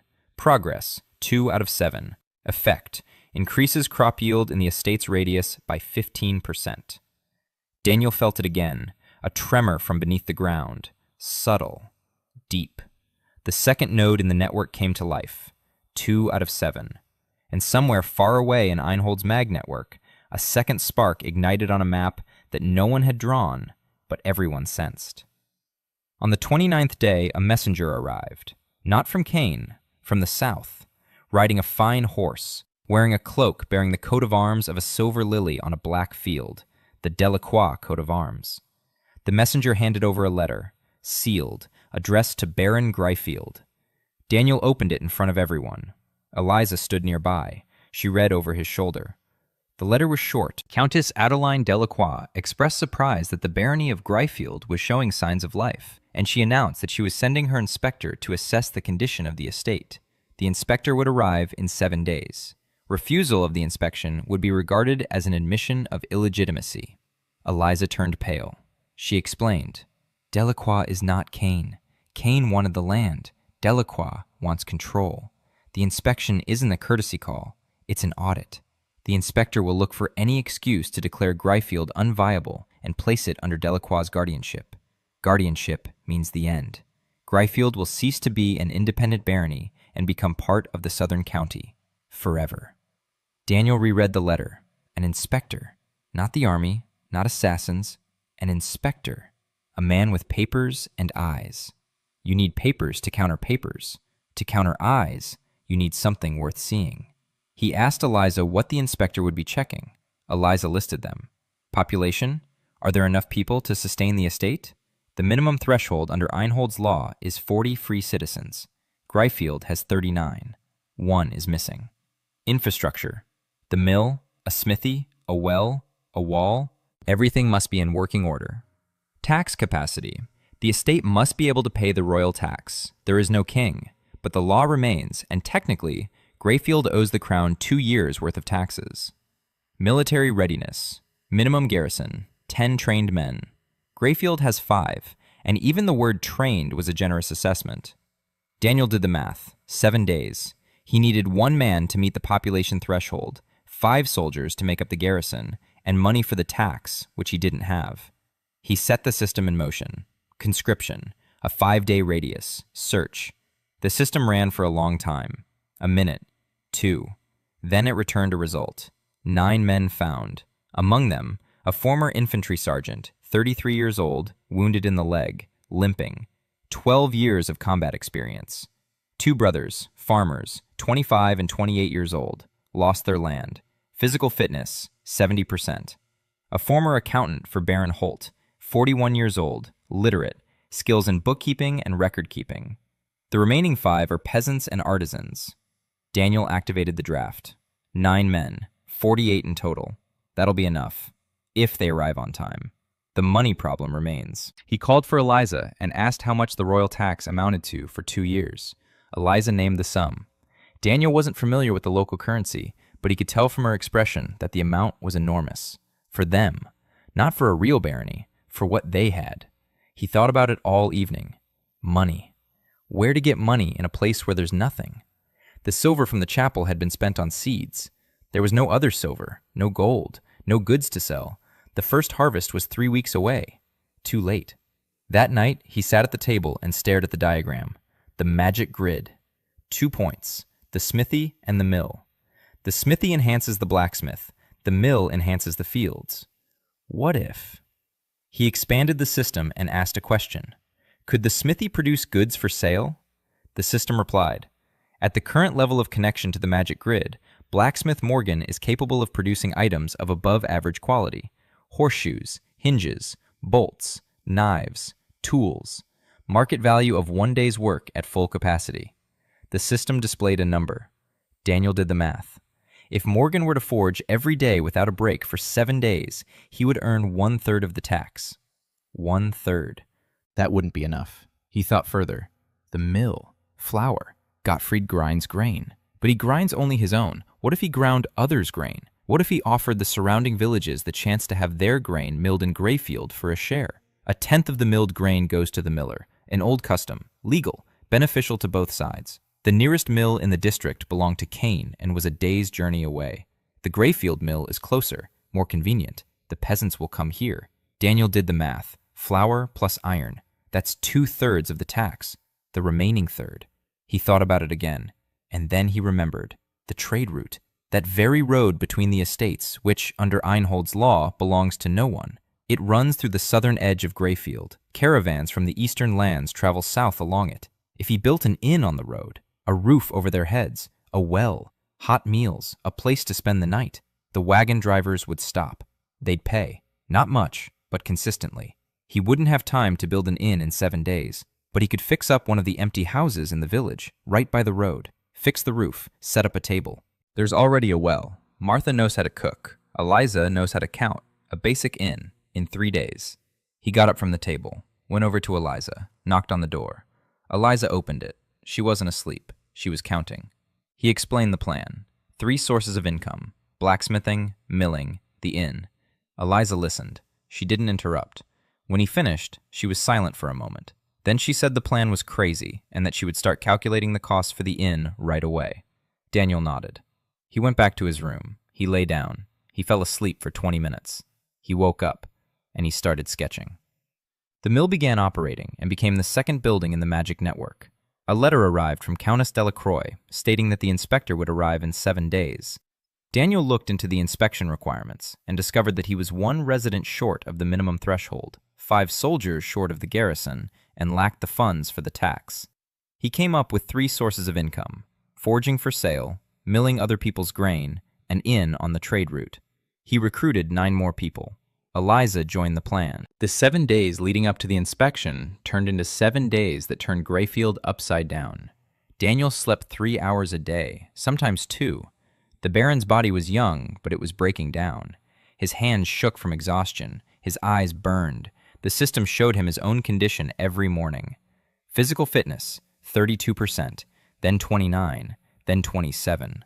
He didn't stop. Morgan forged. Every day from dawn until dusk. The mage net powered him through the forge, and his hands moved with greater precision than those of any blacksmith in the 3 counties. He forged horseshoes, 12 a day, hinges, bolts, knives. Each piece was rough in appearance, but perfect in form. The hammer struck with precision. The metal obeyed. Morgan didn't understand what was happening. He simply felt that his hands had grown better, that the metal had become softer, that the work was easier. He didn't ask why, he just forged. Bertram took the finished goods to the market town every day. There with the goods, back with coins. Not much, but every evening a handful of copper and sometimes a silver coin would land on the table in front of Eliza. Eliza counted. She wrote it down. She recounted it. Gottfried opened the mill for the local peasants on the second day. By evening, 3 had arrived, carrying sacks of grain on their backs. They'd heard that a mill had started operating in Grayfield, closer than the one in Kane, and the miller didn't charge 3/10, but took 1/10, as per the old custom. They ground their grain. They paid the tithe. They left. The next day, 7 came. On the third day, 11. Grayfield flour piled up in sacks, some for sale, some for storage. The inn. Reed repaired the roof in a day and a half. Nora washed and scraped the walls. Martha moved the second cauldron there and began cooking. Eliza hung a sign on the door, a sign that Tom had carved under Lily's dictation. Lodging, food, water, welcome. The first wagon driver stopped on the third evening, a merchant from the eastern lands. He was traveling south with 3 wagons of cloth. He paid for lodging and hot porridge and left in the morning. That same evening 2 more arrived, cattle traders. They paid and told that there were bandits further south along the road, small-time ones, 5 of them. They rob lone travelers. Daniel listened and sent Catherine and Ingmar to check it out. They returned a day later. They found the bandits. Not 5, 3. Skinny, hungry, former peasants who'd been driven off their land. Catherine didn't kill them. She brought them to Grayfield. Daniel looked them over. The system showed 3 men, ages 19, 22, and 31. Exhaustion, despair, minimal skills. He offered them the same deal he offered everyone else. Bread, a roof over their heads, work. We don't ask where you're from. 2 agreed right away. The third, the older one, looked at Daniel and asked what would happen if he didn't want to work. Daniel replied that in that case, he could leave. The door is open. No one is holding him back. But beyond the gates lies the road, and on the road it's cold and you'll go hungry. It's warm and there's plenty to eat here. The choice is his. The third one stayed. 42 people. On the 5th day before the inspection, the conscripts arrived. Not all of them. 6 out of 9. 3 didn't make it. Maybe they changed their minds. Maybe they couldn't make it. The system didn't track those who refused. Among the 6 was a sergeant, Rolf. He limped, with a stick instead of a cane, but his eyes were such that Catherine stood up straight when she saw him. The eyes of a man who had commanded and lost men, yet still stood his ground. Catherine walked up to him. They looked at each other. 2 soldiers. She asked where he had served. Rolf replied that it was near Westfold, the 3rd Regiment. Catherine said she'd been in the 5th. Rolf nodded. They understood each other without words. 2 regiments, 1 war, one hell of a mess. Rolf joined the ranks that very day. His limp didn't prevent him from standing up straight, and standing up straight was the most important thing Catherine had taught. There was also the accountant, Edmund, quiet, balding, wearing glasses which were a rarity in Einhold. He came in, saw the table with Eliza's papers, and said the records were being kept incorrectly. Expenses were mixed in with income. Debts weren't categorized by due date. There was no depreciation. Eliza looked at him with a glare that could have killed. Edmund didn't notice. He was already sitting at the table, rewriting everything. By evening, the Grayfield ledgers looked as if they'd been kept by a real treasurer. Because they had been kept by a real treasurer. Eliza stood nearby and watched silently as her 3 years' worth of work was rewritten in 4 hours. Daniel approached her. He said quietly that Edmund wasn't replacing her. He was supplementing her work. She knew what was in those books. He knew how to record it. Eliza didn't reply, but that evening, she and Edmund sat at the same table and worked together. 48 people. That's enough. More than enough. On the 6th day, Daniel conducted drills. Not military ones, civilian ones. Everyone in their place, everyone knows what they're doing. The smithy is smoking. The mill is grinding. The inn is open for business. The fields are turning green. The community stands strong. The children are learning. The sick are being treated. The records are being kept. Grayfield isn't just pretending to be alive. Grayfield is alive. On the morning of the 7th day, the inspector arrived. Not he, she, riding a white horse, wearing a black traveling dress with a silver lily on her chest, back straight, cold eyes, every movement precise. Lady Marion de la Croix, the Countess's niece, a widow, an inspector. The system confirmed it. Marion Delacroix, age 28, physical fitness 65%. No combat skills. High intelligence, exceptional observational skills, psychological profile, suppressed personality, acts on orders, internal conflict between duty and personal judgment, classified information. Marion Delacroix was sold into a political marriage at age 10, widowed at 20. Since then, she has served as her aunt's tool. Each of her reports is written not for the sake of truth, but for the purpose set by the Countess. However, the system added a final line. Potential for loyalty is high with the right approach. Daniel looked at that line, then at Marion Delacroix, and he realized that the next 2 days would determine not only the fate of the inspection, they would determine whether Gryfield would gain an ally within the most dangerous of the neighboring houses. Marion Delacroix dismounted and stood motionless in the castle courtyard. She was watching, just like Cain. Only Cain watched like a warrior assessing an enemy. Marion watched like an accountant assessing a balance sheet. Every detail fell into a column. A wall, a crack, a prop. Minus, the smithy, smoke, the clang of a hammer. Plus, the fields, green shoots. Plus, people in the courtyard, shabby clothes, gaunt faces. Minus. But their eyes were alive. Their hands were busy. They weren't standing idle. They were working. ? Daniel didn't rush her. He stood 3 steps away and waited. Marion finally turned to him. She said she would begin her inspection with the documents. Daniel nodded and led her to Edmund. Edmund was sitting at a table with books. Ink, parchment, everything was laid out. Income on the left, expenses on the right. Population, inventory, tax ledger. Marion sat down and began to read. She read for 2 hours. She didn't say a word. She turned the pages. She went back. She reread. She checked the numbers. Edmund stood nearby and answered every question instantly. He was a good bookkeeper. He was a very good bookkeeper. When Marion finished, she looked up at Daniel. She said that the books were kept properly, that the population was 48 people, which was above the minimum threshold, that the blacksmith shop and mill were operational, that the income from milling and blacksmithing covers 2/3 of the tax, that the remaining third could be covered by income from the inn, provided the current flow of business is maintained. But, she said, the garrison. The minimum requirement is 10 trained men with weapons. According to her count, Gryfield has 7 if you count the lame sergeant and the boy with the crutch. 7, not 10. That's grounds for declaring the estate unviable. Daniel had been waiting for this. He knew the garrison was the weak point. 7 men. Stick. 7, not 10. That's grounds for declaring the estate unviable. Daniel had been expecting this. He knew the garrison was the weak link. 7 people. Catherine, Ingmar, Rolf, Bertram, 2 peasants, Tom. Tom didn't technically qualify. A boy, 14 years old, a stick instead of a spear, but he stood in formation every day and never left. Daniel looked at Marion and said that, according to Einhold's law, a trained militiaman is considered equivalent to a garrison soldier if confirmed by the captain. Marion raised an eyebrow. She asked who the captain was. Daniel replied that it was Catherine Brake, a former sergeant in the Royal Infantry, 11 years of service.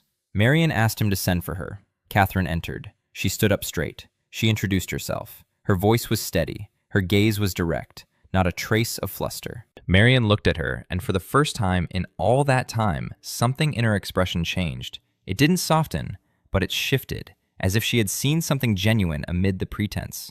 Marion asked Catherine if she could confirm the combat readiness of 10 militiamen. Catherine answered without batting an eye. She said she could confirm the combat readiness of 10 people, including 3 militiamen, from among the peasants who had undergone basic training and were fit to defend the estate. Marion made a note. 10. The minimum requirement was met. She asked for the names of the 3 militiamen. Catherine named them. 2 former bandits she'd brought in from the road, and a farmer from the latest draft. Marion wrote down the names. She paused. She looked up at Catherine. She asked if these men had been bandits. Catherine replied that they had. Now they were militiamen. Marion was silent for 3 seconds. Then she continued writing. After finishing the paperwork, Marion walked around the property. Daniel walked beside her, pointing things out and explaining. Not everything, just what was necessary. The blacksmith shop. Marion stood by the forge. She watched as Morgan forged a shackle. Steady blows, a precise shape. Good work. The mill. The millstones were turning.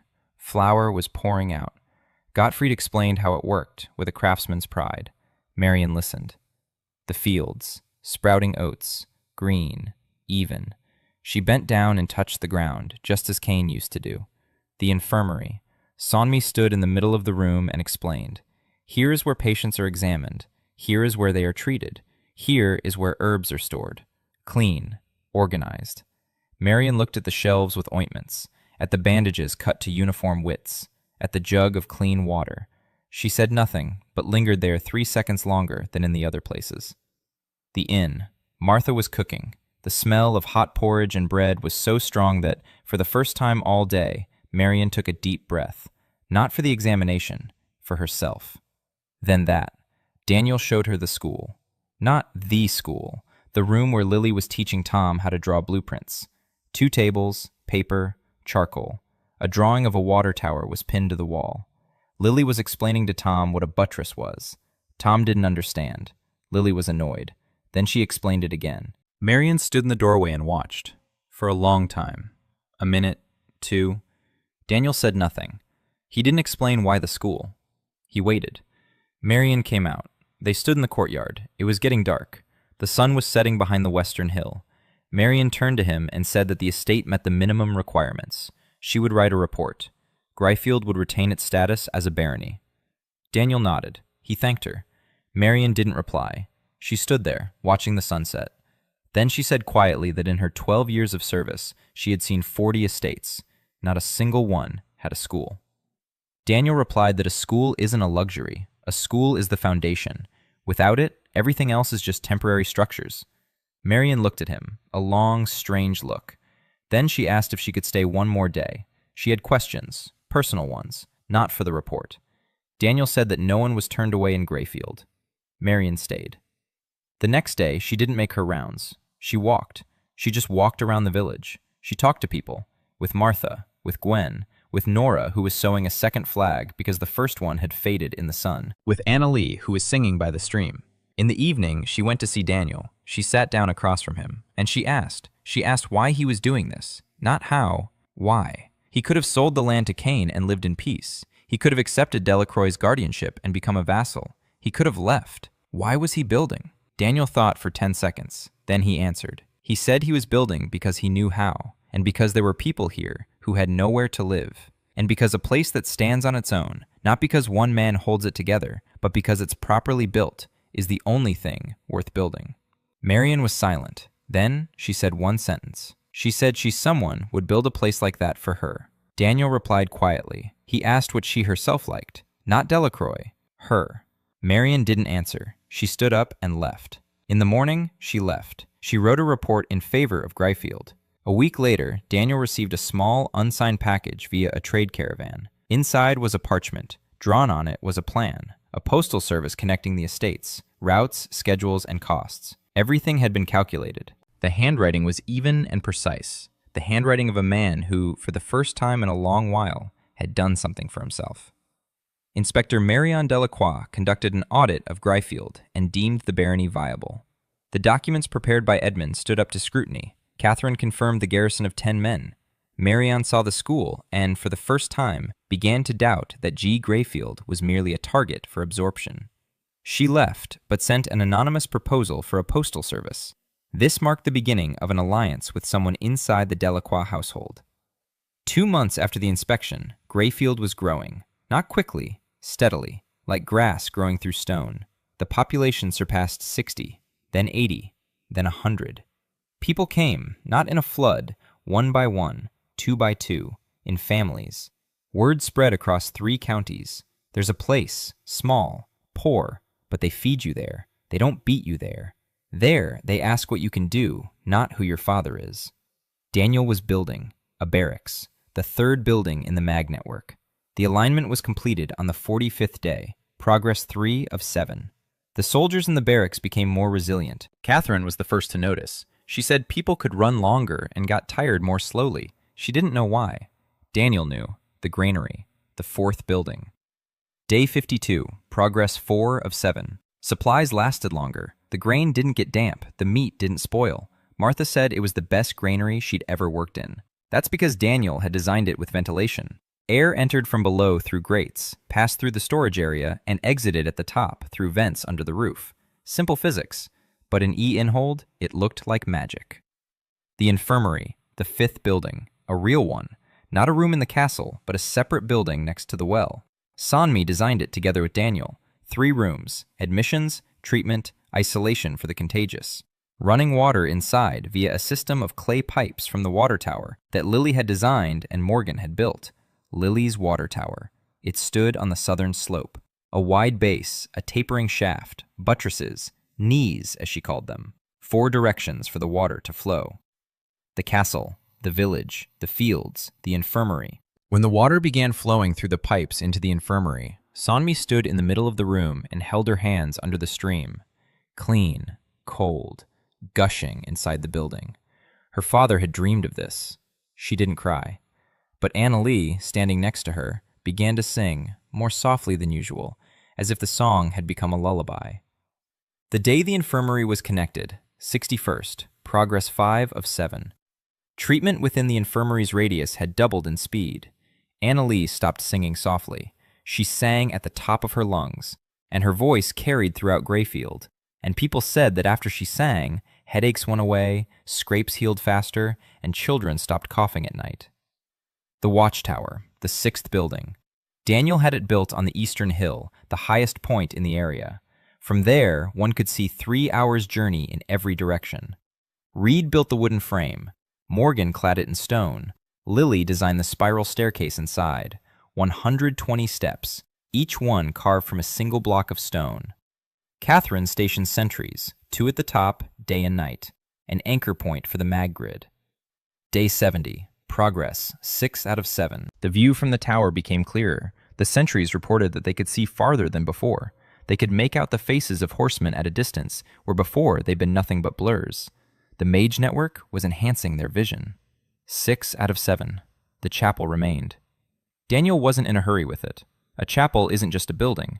A chapel amplifies the vein itself. If he connected it to the network, the mana vein beneath Grayfield would awaken completely, and everyone in Einhold would feel it.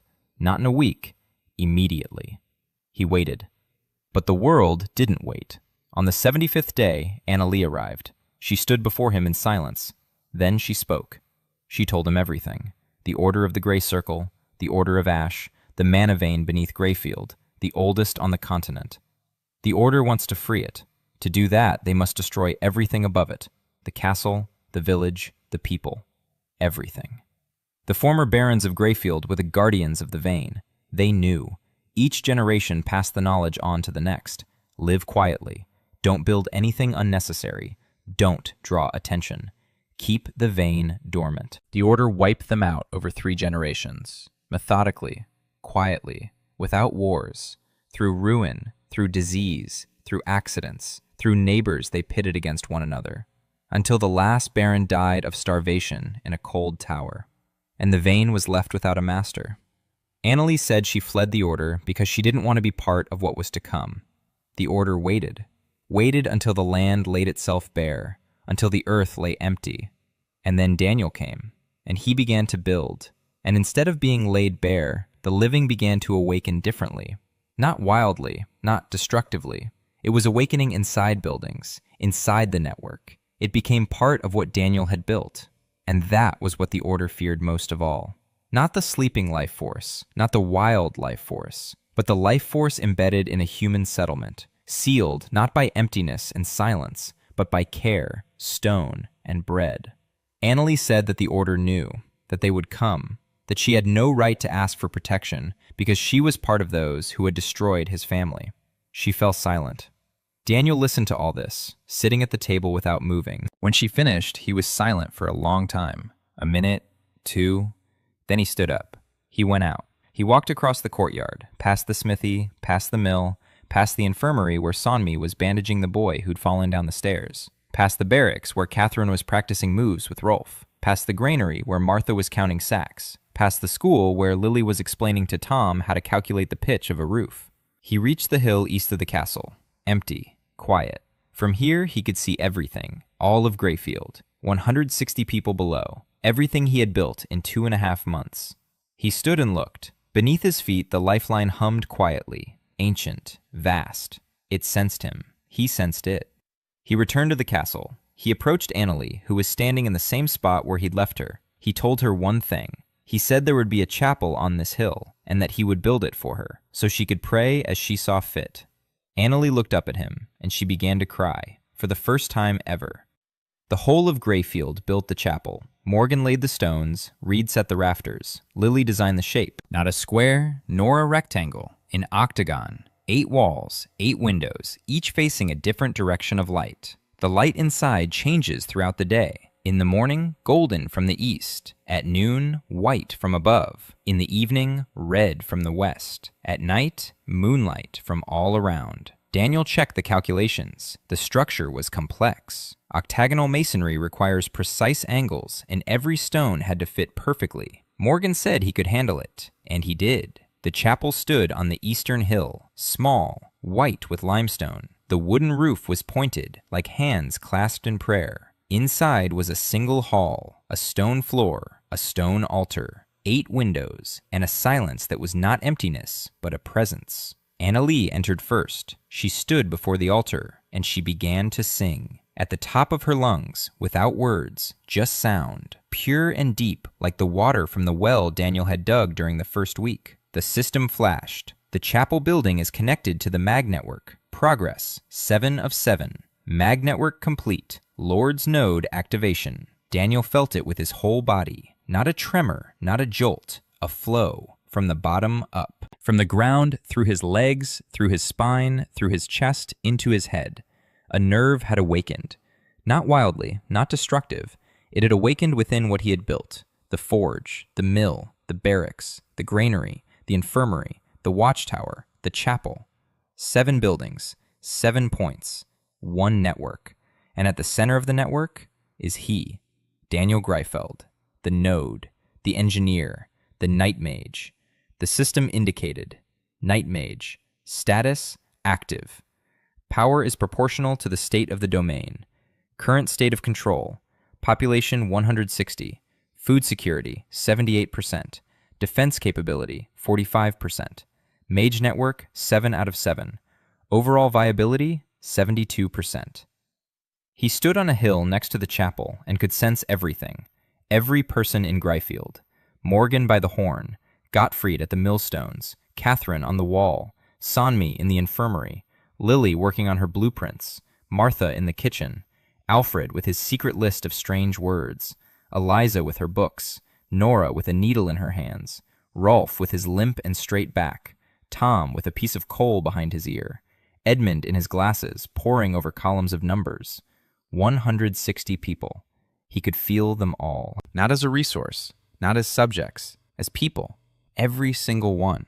And they made him stronger. Not because that's how the system works. Because every building he built was built not for himself. A smithy for Morgan. A mill for Gottfried. An infirmary for Sanmi. Barracks for Catherine. A chapel for Annalie. A school for Lily. A granary for Martha.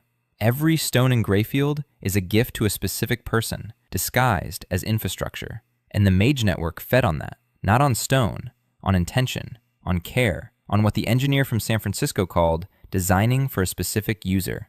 And the land beneath Greyfield breathed a peaceful sigh for the first time in 400 years. Not because the vein had been sealed with silence and emptiness, but because the vein had been filled with life. The Ash Order arrived 3 days later. Not an army, 20 men in gray cloaks, on foot, unarmed, with one man leading the way. An old man, tall, gray-haired. His eyes were as empty as a scorched field. The supreme mentor.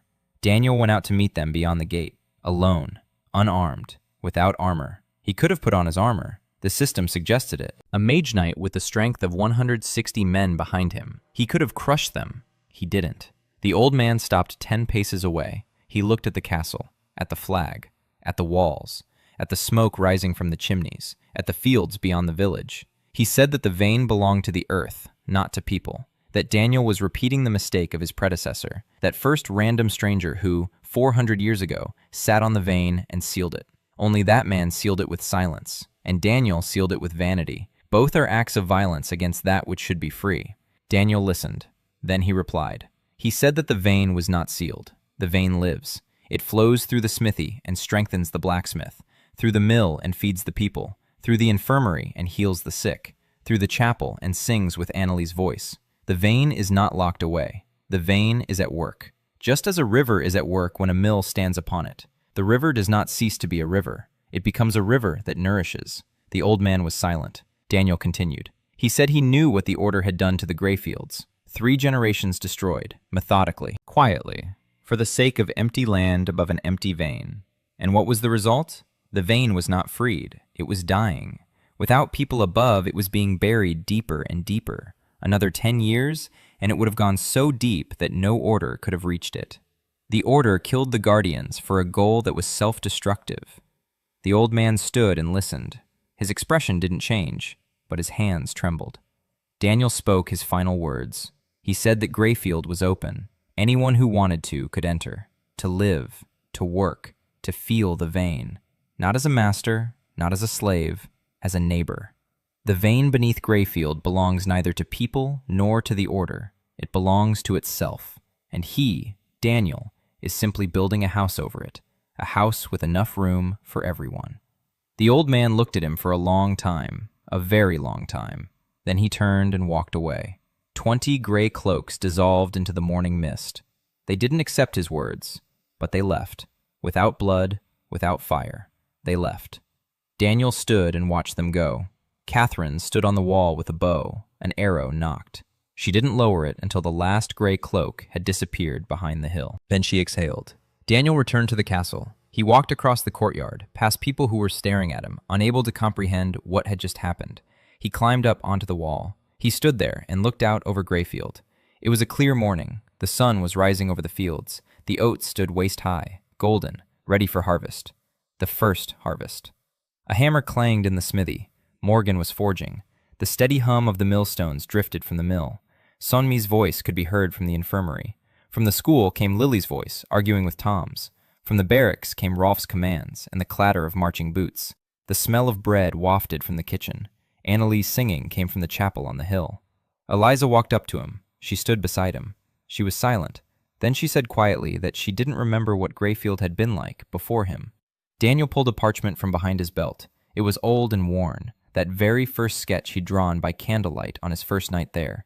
The rerouting of the drainage ditch, 12 meters long, knee-deep. He folded it neatly in 4 and put it back. He said he remembered, and that he would remember for everyone. Eliza didn't answer, but she stood beside him, shoulder to shoulder, and she didn't leave. Down in the courtyard, Alfred stood with a torch, even though it was morning and the torch wasn't needed. He just stood there, the old castellan in his patched livery, which Nora had already mended 4 times.